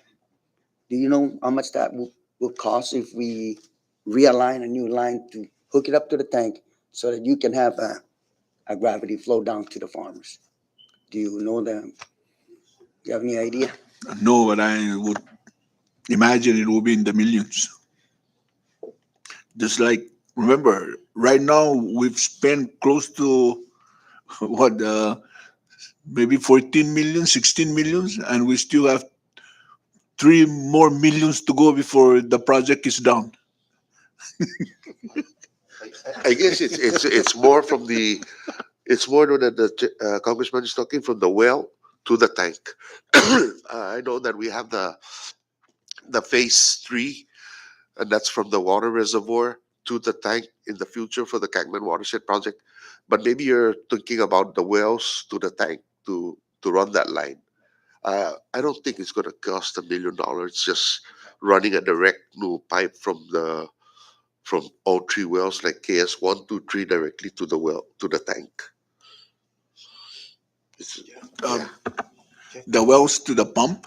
No, the pumps, the welding. I mean, it pumps to the well. to the tank. I mean, to the tank. Yeah, Yeah, well, we gotta find out. Get a yeah, quote. well, yeah, it's gonna, but it's still gonna cost a lot because we have to dig and everything, and then the new pipes. I'm not sure. You need an hydrographic engineer to do the whole system. It goes for that. I see you see like $3. Yeah, but One final question. This goes to the director of the DNR. I mean, I'm sorry, the Fish and Wildlife. Um, you're still doing a research for the marine protective area and the tank beach and other inland areas? And how is it funded, sir?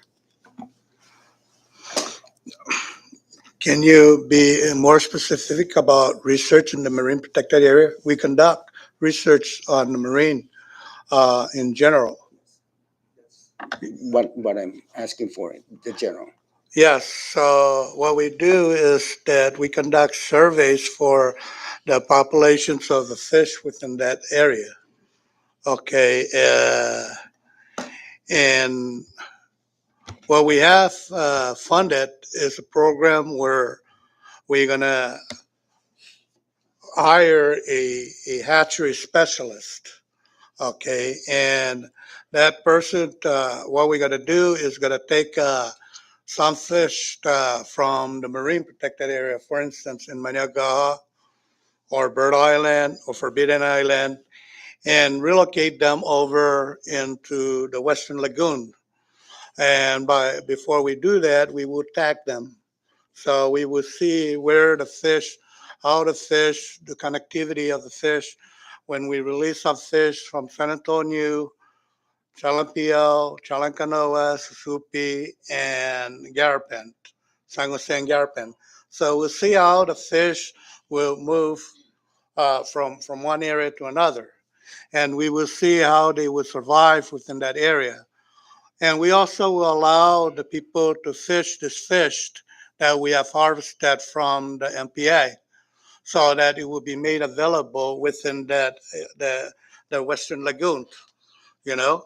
And when we release them, we want to see, because right now we know that there's a lot of fish within the MPA, and that's what's tempting a lot of people, our fishermen, to go fish in the MPA because it's easy to catch.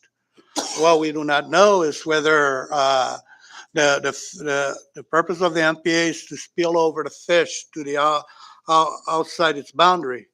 We have tagged a lot in the Maniagal area, over 2,000 fish, but we have not got a return tag from the fisherman, or the fisherman is not reporting it.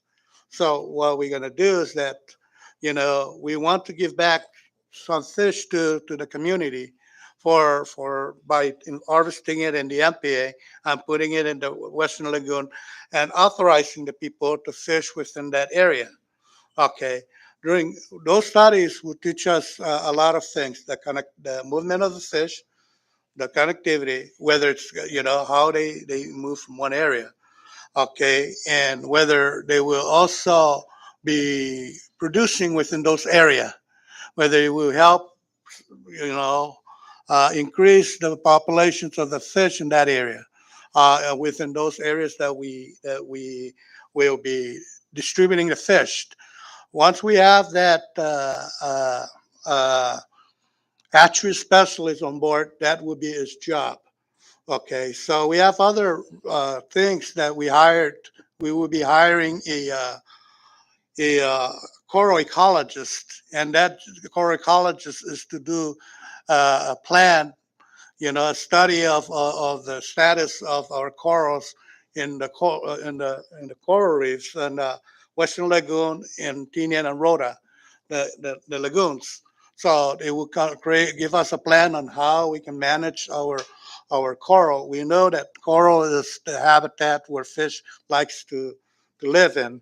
So we want to be able to understand that.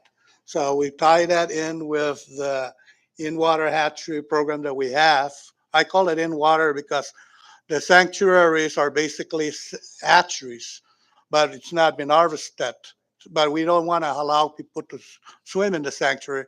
In order to give back to the people, we take from the hatchery and move it to the designated area so that people can be able to fish in those areas. So we continue to do those studies. Thank you. That's a good information, Director. Thank you. I yield back. Thank you, Representative. I recognize Vice Chair. Thank you, Chair. Going back to agriculture, just a few questions. So, you talked about upgrading to a three-phase for, I think the power, right? How much do you think that's gonna cost? I'm sorry, I wish I knew the answer to your question. So But maybe, to upgrade to three phase. so Maybe so maybe same thing with what Rep Selena Babata requested, where you can submit a quotation possibly from CUC before the July 1st deadline, no? So that we can take that into consideration. And then also, you mentioned earlier on when I asked what the objective is for your division, you had mentioned helping the farmers. Can you elaborate a little bit on what that entails as far as helping farmers? So,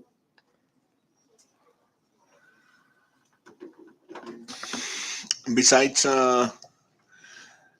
besides the Kangman farm plot, um, managing their Kangman farm plot, we help them with the different services, including mowing, rotavating, disking, and plowing. And in addition to that, we provide them seeds every time we bring in seeds from um, University of Hawaii. Uh, we also um, distribute to farmers the breadfruit, the that they call mafala. It's gluten free. Um, we also encourage them to apply it to uh, the money that we bring in from the federal government. Um, and um,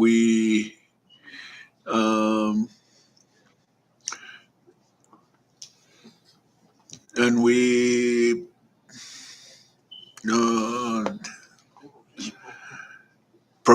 we also provide education and outreach to the farmers as well as to the students at different schools. Um, and like I said earlier, we're also doing community farming to not just farmers, but whoever is interested in farming, whether new or regular farmer, they're more than welcome to join. Um, and yeah, that's basically it. And if we're to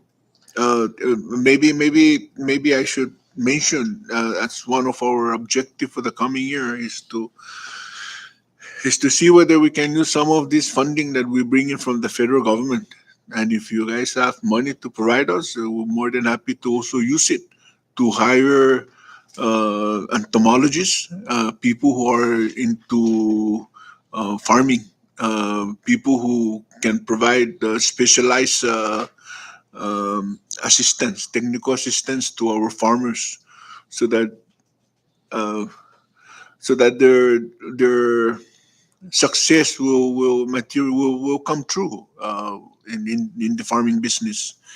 Um, we do not have the expertise that you would normally find in a typical agriculture department, especially in those from, maybe I'm not sure about Guam, but from Hawaii on to the mainland, uh, we don't have those. I wish we had the money to hire them, because these are the expertise that our farmers uh, need uh, to make it in this changing world of ours, especially in dealing with this climate change phenomenon that is hurting our farmers now. Before we know about traditional techniques, when to plant and when not to plant a certain crop. Uh, Now that has changed. Uh, uh, Even the rainy season has changed. A lot of factors has changed. We need the expertise to come in and help us. Uh, so those are the kind of assistance we provide and assistance we have not been providing, which we would honestly like to provide. So the expert that you were referring to, do you think if such an FTE should be provided, can we fill that with someone from the islands, or is that someone that we need to bring from abroad, or? Um, I think there's maybe three people who can help in these areas who are on island, and they're okay. But because of health reasons, I mean, we're talking about our uh, resources, our own people who have worked in this area for a very long time. They've retired. They're now getting sick. One of them is still kind of active, but the the kind of that we still can use. But there are other um, um, uh, career people that we need to bring in, uh, who are not just good in research, but to implement uh, what the research has is recommending or something. Okay. Yeah. I would just a quick clarification. So the DLNR has farm plots that issues to applicants. Are those specifically for personal use, or the farm plots can be used for like entrepreneurs can use that to start farming and start selling their produce to our local markets and stores and restaurants possibly? Is that, and it's $200 per year, right? Yeah. And then you provide the seedlings, you said? Or If we do, but if we have, we'll provide. Uh, but they're more than welcome to buy their own, import their own, because what we have might not necessarily be what they want to plant. sure. Yeah, and but yeah, that whoever is down there, they're more than welcome, and we encourage them to do whatever they want to do, except, but they need to occupy the property. I mean, be active. Well, using the property, be active, meaning they have to like farm 75% of the 5,000 or 10,000 square meters of property that they have. And then, yeah, the program is set up for education and outreach to not only learn how to plant, but to market their plant, and make sure that they know how to uh, present their produce. And then we have the market for them in Garpan for them to bring their produce over to sell. That market is also under DLNR and DOA.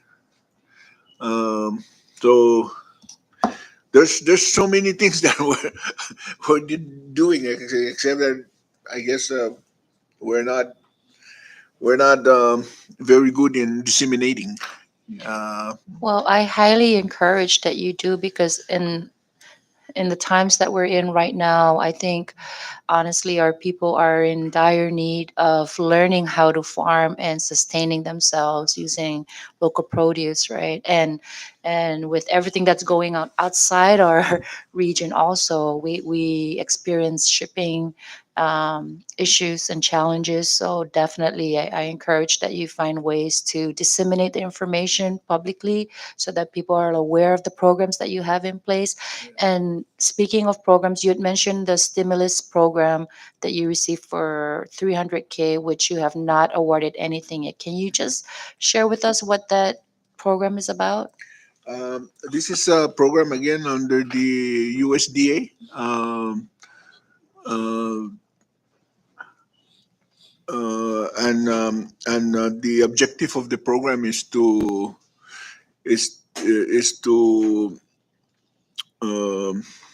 promote specialty crops. Specialty crops covers a lot of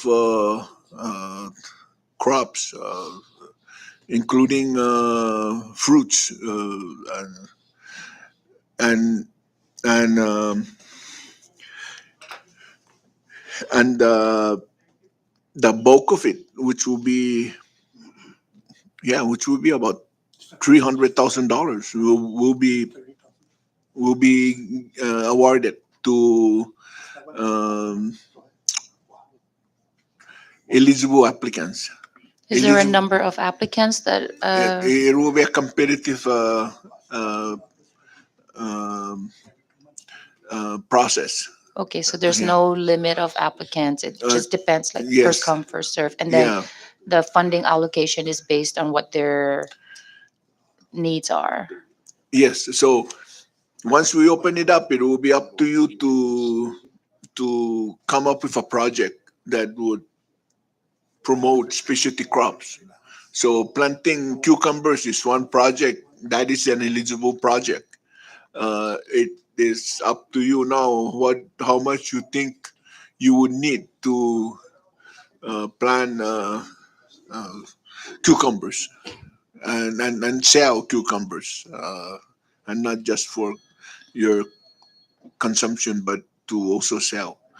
Um, it will be open up to people from Saipan, Tinian, and Rhoda. Uh, they must reside on these islands, or else they will not be eligible.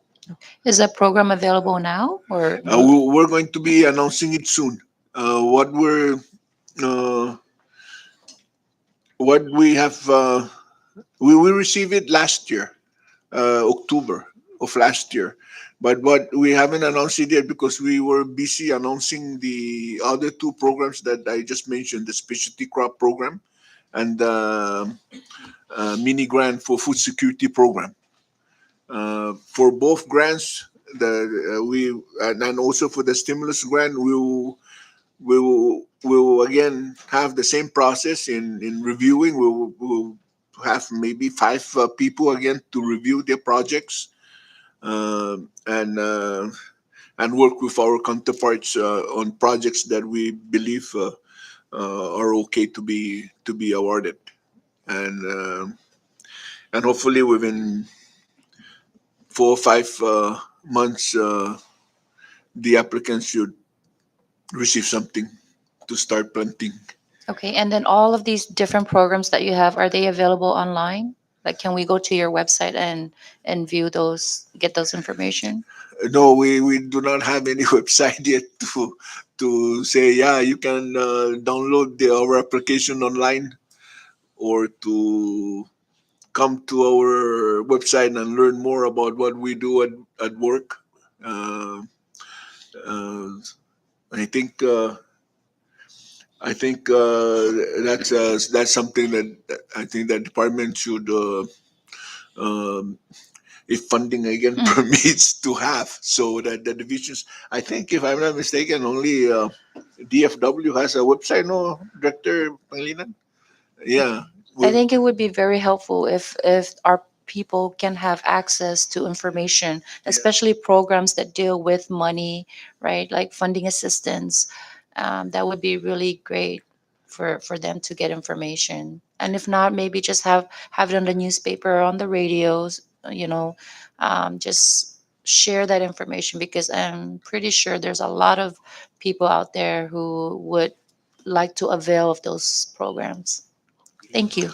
Yes, and we always announce, by the way, our funding opportunity for our people to know. We announce it 3 consecutive Fridays. Okay, thank you. Thank you, Vice Chair. All right, I'll recognize Reps Nicholas. Thank you. Sek, sususmosi manggagam sugini no. One question is the agriculture. Tungan around the DPO, zina no tanu lam do ando the agriculture, right? No. My issue grant of public domain. Oh, It's DLNR. okay. So low my the flat rate my in the publican is agriculture. Oh, Payment based on the agreement, Oh. 2 cents per square meter. the flat it's- rate, you know? Yeah. That's flat rate Yes. for agriculture. Okay. That's the farm plot and the 48 lots. Oh. It's the 48 the farm plots. That's it. Okay. I don't know about grazing or whatever it is, but Oh. strictly for that no 48 lots, the farm plot in Gangman is strictly for 2 cents per square meter, but it's DLNR property. Okay. It's not public Alright. land. Law for the constitution, all fundings goes directly to DPL Okay. Alright. on payments. There's a CITA legislation room Oh. Thank you. Thank you. I Thank you, Rep Patrick. And so I'll close off with just two quick questions here. Secretary, does DLNR have any influence, or can they recommend the extension of the CRB program on Rhoda? Is that something, or for additional funds? Is that something that DLNR can request through any federal grantors? Or Mr. Chairman, as we speak right now, we're just waiting for the grants to be approved. We are in the works to make sure that we get grants of funding every year. It's not we don't want a 3-year program. We want an entire yearly program, and to fund it where we can also work our way in terms of, for Saipan and Tinian and the Northern Island, is intervention and prevention. I know that what we're trying to do in Rhoda is to control and eradicate. That's the goal right now. But yes, we're trying to await the approval of the funding from the OIA office. And I heard that by July we might get a word of approval, and that would be sufficient to fund the entire boys that are there presently. I think total of 6 of the boys, and with good funding resources for salary and operation. And we want to continue that. I know that a detection was recently discovered close to Tinetu village. So, is that Tinetu or Tinetu? Tineto, yeah. Yeah, so it's more that road going up to the water tank. So, yeah. So we're hopeful that that project has already been cleared and net straps are set already. but we just have to be mindful that we need to increase the outgoing detection, assign staff to keep going out. Maybe have our forester, Mr. James, go out and do some research on that, while the guys that are CRB boys doing all the setting of traps and spraying and taking care of what needs to be done. Funding again, we're looking at over maybe close to 300,000, but our goal is to continue that funding source to be available for the island of Rhoda. We're also working at a funding proposal for Saipan and Tinian for an intervention and prevention as well. How to address this, maybe what fundings we need to make sure that it does not come to further come to our island here. I know it's there in Rhoda, but as much as we want, uh, the delegations from Tinian are also uh, recommending that it prevents from also coming to Tinian. So not only Tinian but here as well. But we'll get the funding through approval for the CRB again in Rhoda. Right now, as we speak, I thank the governor's office for accommodating the staff presently under ARPA money, I believe, under the governor's account, because the funding, there's only two guys presently under the emergency funds that's covering those two guys, but the rest are uh, for Mark Magnolia, Bruce Castro, and Franklin Cepeda, I think, are the three that's covered through ARPA funding. But the two guys presently are from the emergency grant CRB money. So But the one that you're expecting is to cover '06. in July, Yeah. you're hoping to hear from them. Yes. When does how much does it cost for our operations and personnel? If this is something that would have to be carried on by Local. local. I'm guessing somewhere around operation wise, we've had the equipments and the vehicles are there, so it's just salary and fuel costs and purchasing the chemical to spray the coconuts and and netting traps. So I guess somewhere around $90,000 for Operation. operations, and then just the salary for those six guys.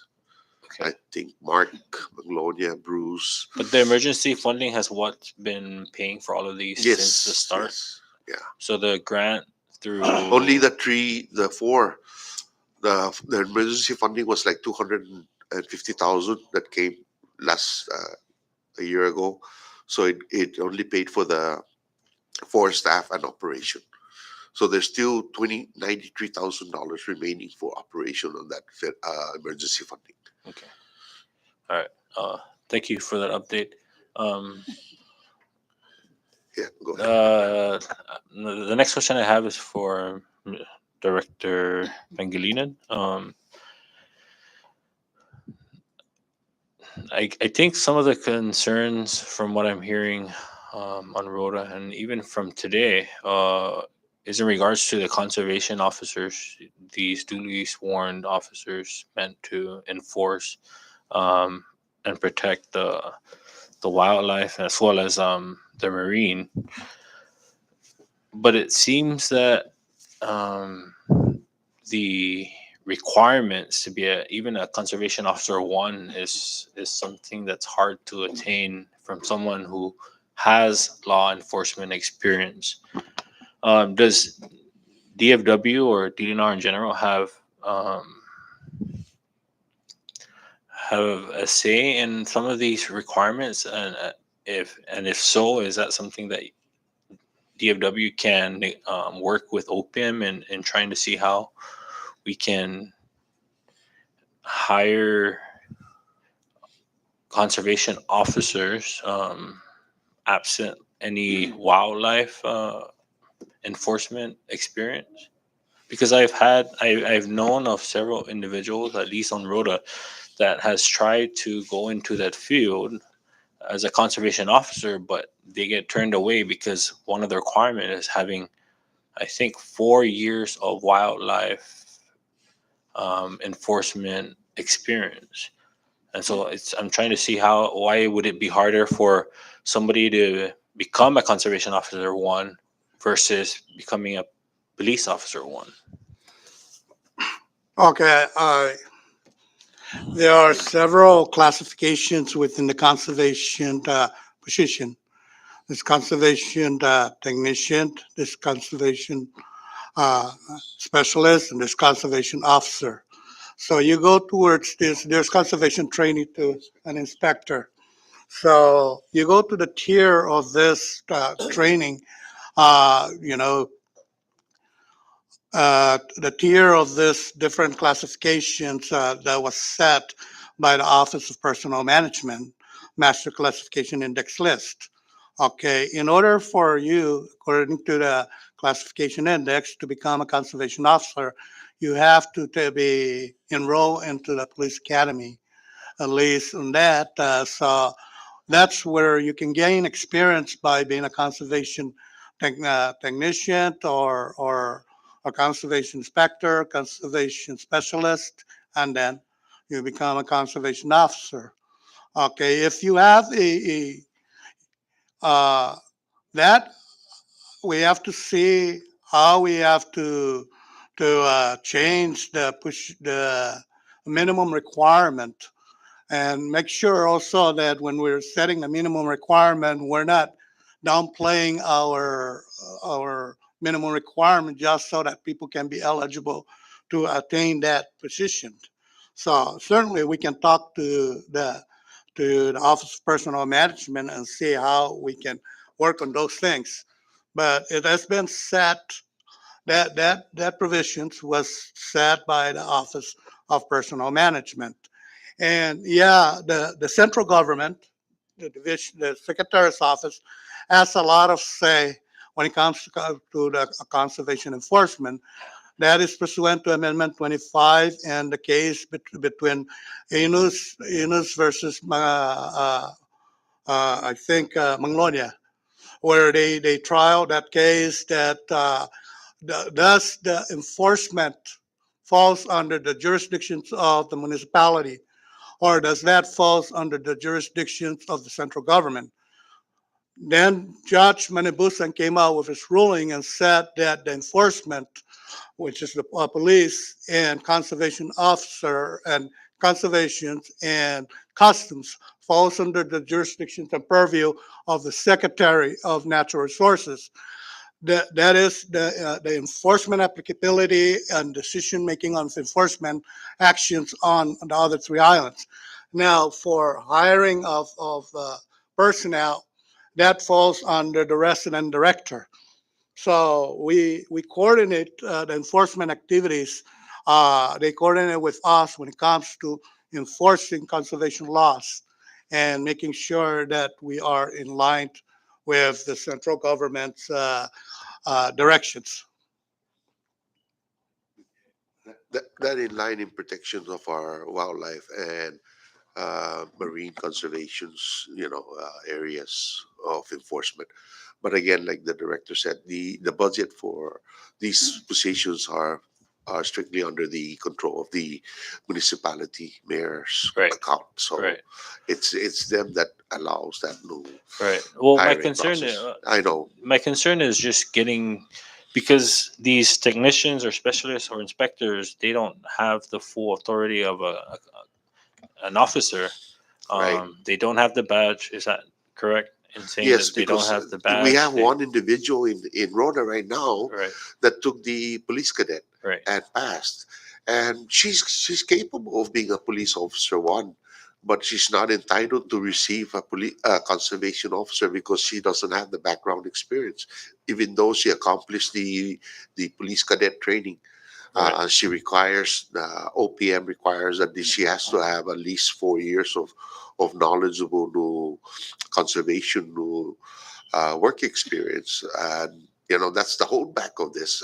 And I understand it's critical because here's an individual right out of high school who comes out and takes the police officer cadet training and accomplishes that, is automatic a police officer one.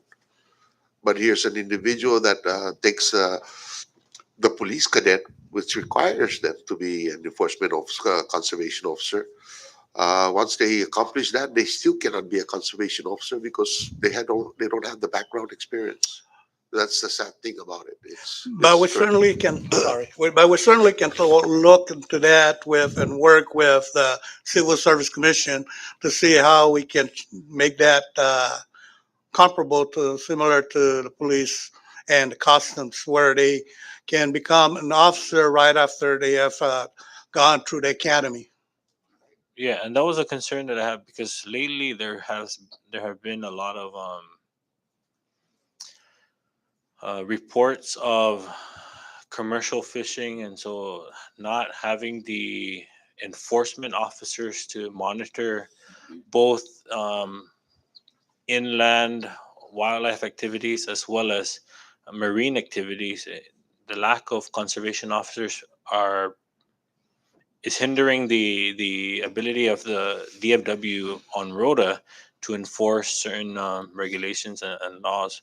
And looking at the conservation officer, it's a hard path for anyone who wants to get into the field to become an officer, having these certain requirements that are preventing them from proceeding.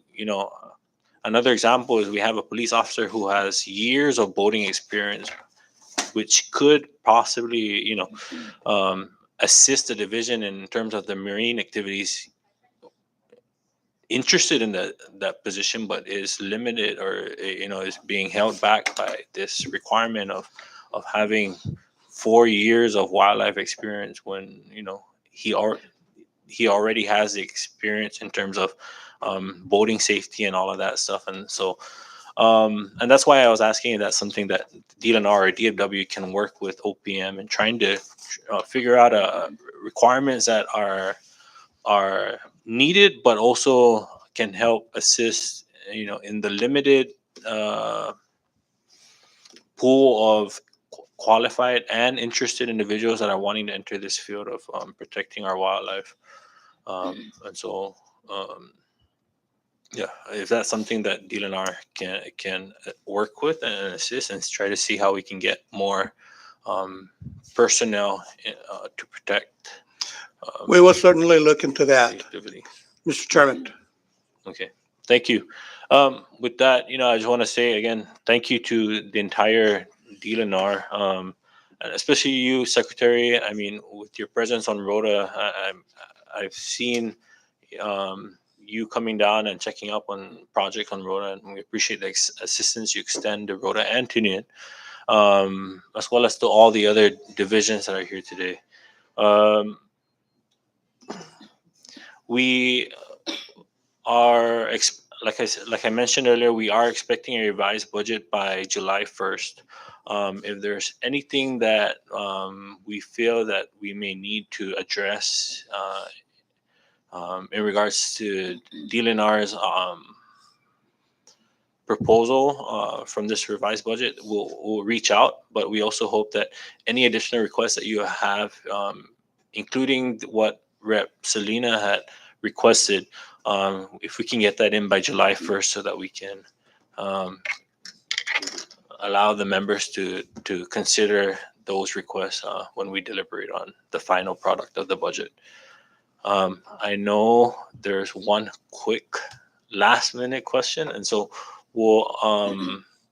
I'll acknowledge that, and then we'll close out with Secretary Beneventi. And so I recognize Rep. Yanktima.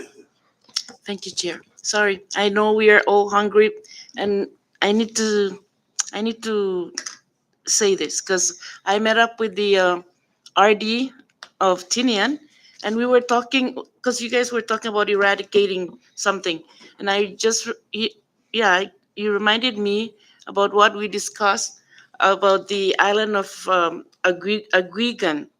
Because the bats and the birds there are disappearing because of the monitor lizard. They're just wild there. So I don't know if you need to. We need to. I think we should give you more money so you can find someone to go down there and eradicate them.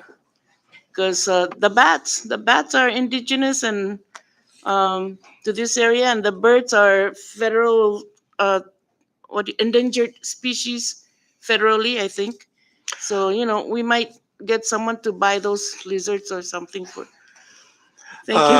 Congresswoman, U.S. Fish and Wildlife has given money to set up fences up there at Goat Island. Yes, we are aware of those because of those goats that are not, they're just multiplying and multiplying and getting out of control. So the mayor's office of Tinian is really responsible for Goat Island by law. So yeah, so the mayor's office is to put up a program on how to do some hunting. Even us here, if we're gonna go down to Goat Island, we have to request the mayor's office permission to go to Goat Island.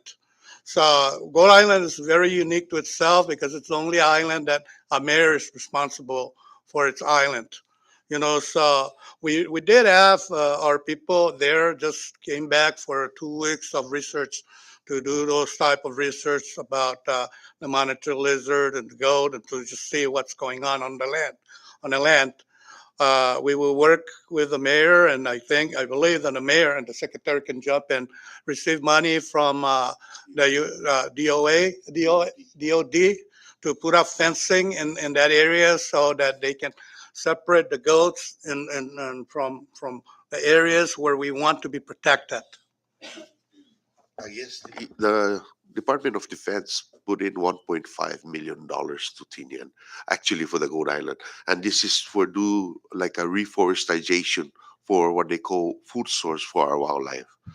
And this is the mayor is doing a really good project on that, cleaning and trying. So there'll be a fencing. I don't know if it's gonna go for 5 hectares, and inside that fence would be food source like mangoes and all that the wildlife can benefits.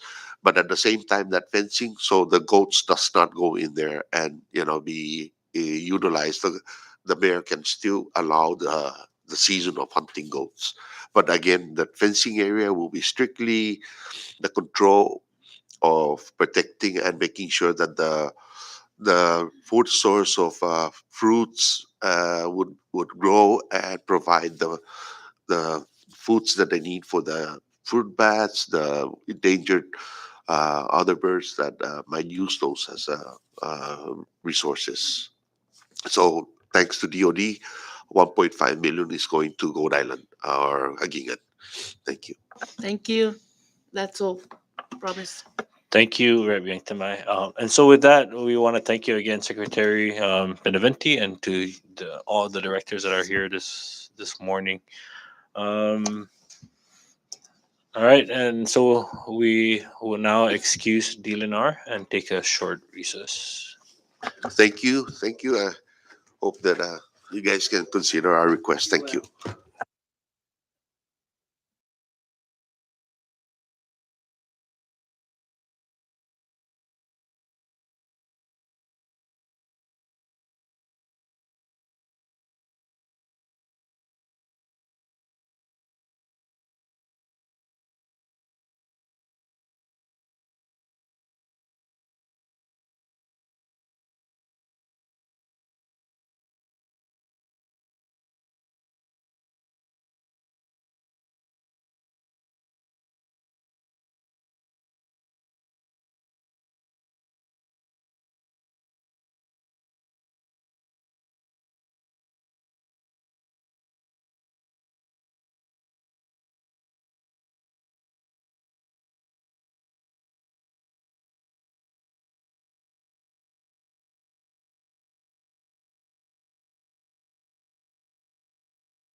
Uh, Again, I know next up on the list was supposed to be Office of Personnel Management. However, we the director is unavailable, and so what we're gonna do is recess until Friday and figure try to get a hold of OPM and see if the director will be available by then. If not, we'll recess. I mean, we'll adjourn then on Friday after labor, and we'll schedule that meeting for another time. In the meantime, we still have. Uh, my apologies. This agenda is different from the past, and so we do have public comment section right now, and so anyone from the public? It looks like there's none. Go to announcements. Again, tomorrow we have the Department of Corrections at 9 a.m., followed by DCC at 1 p.m. And then Friday we finish off with Department of Labor at 9, and then possibly OPM at 1 p.m. on Friday. And also, the committee would like to wish its member, Joel Camacho, a happy birthday. Happy birthday, sir.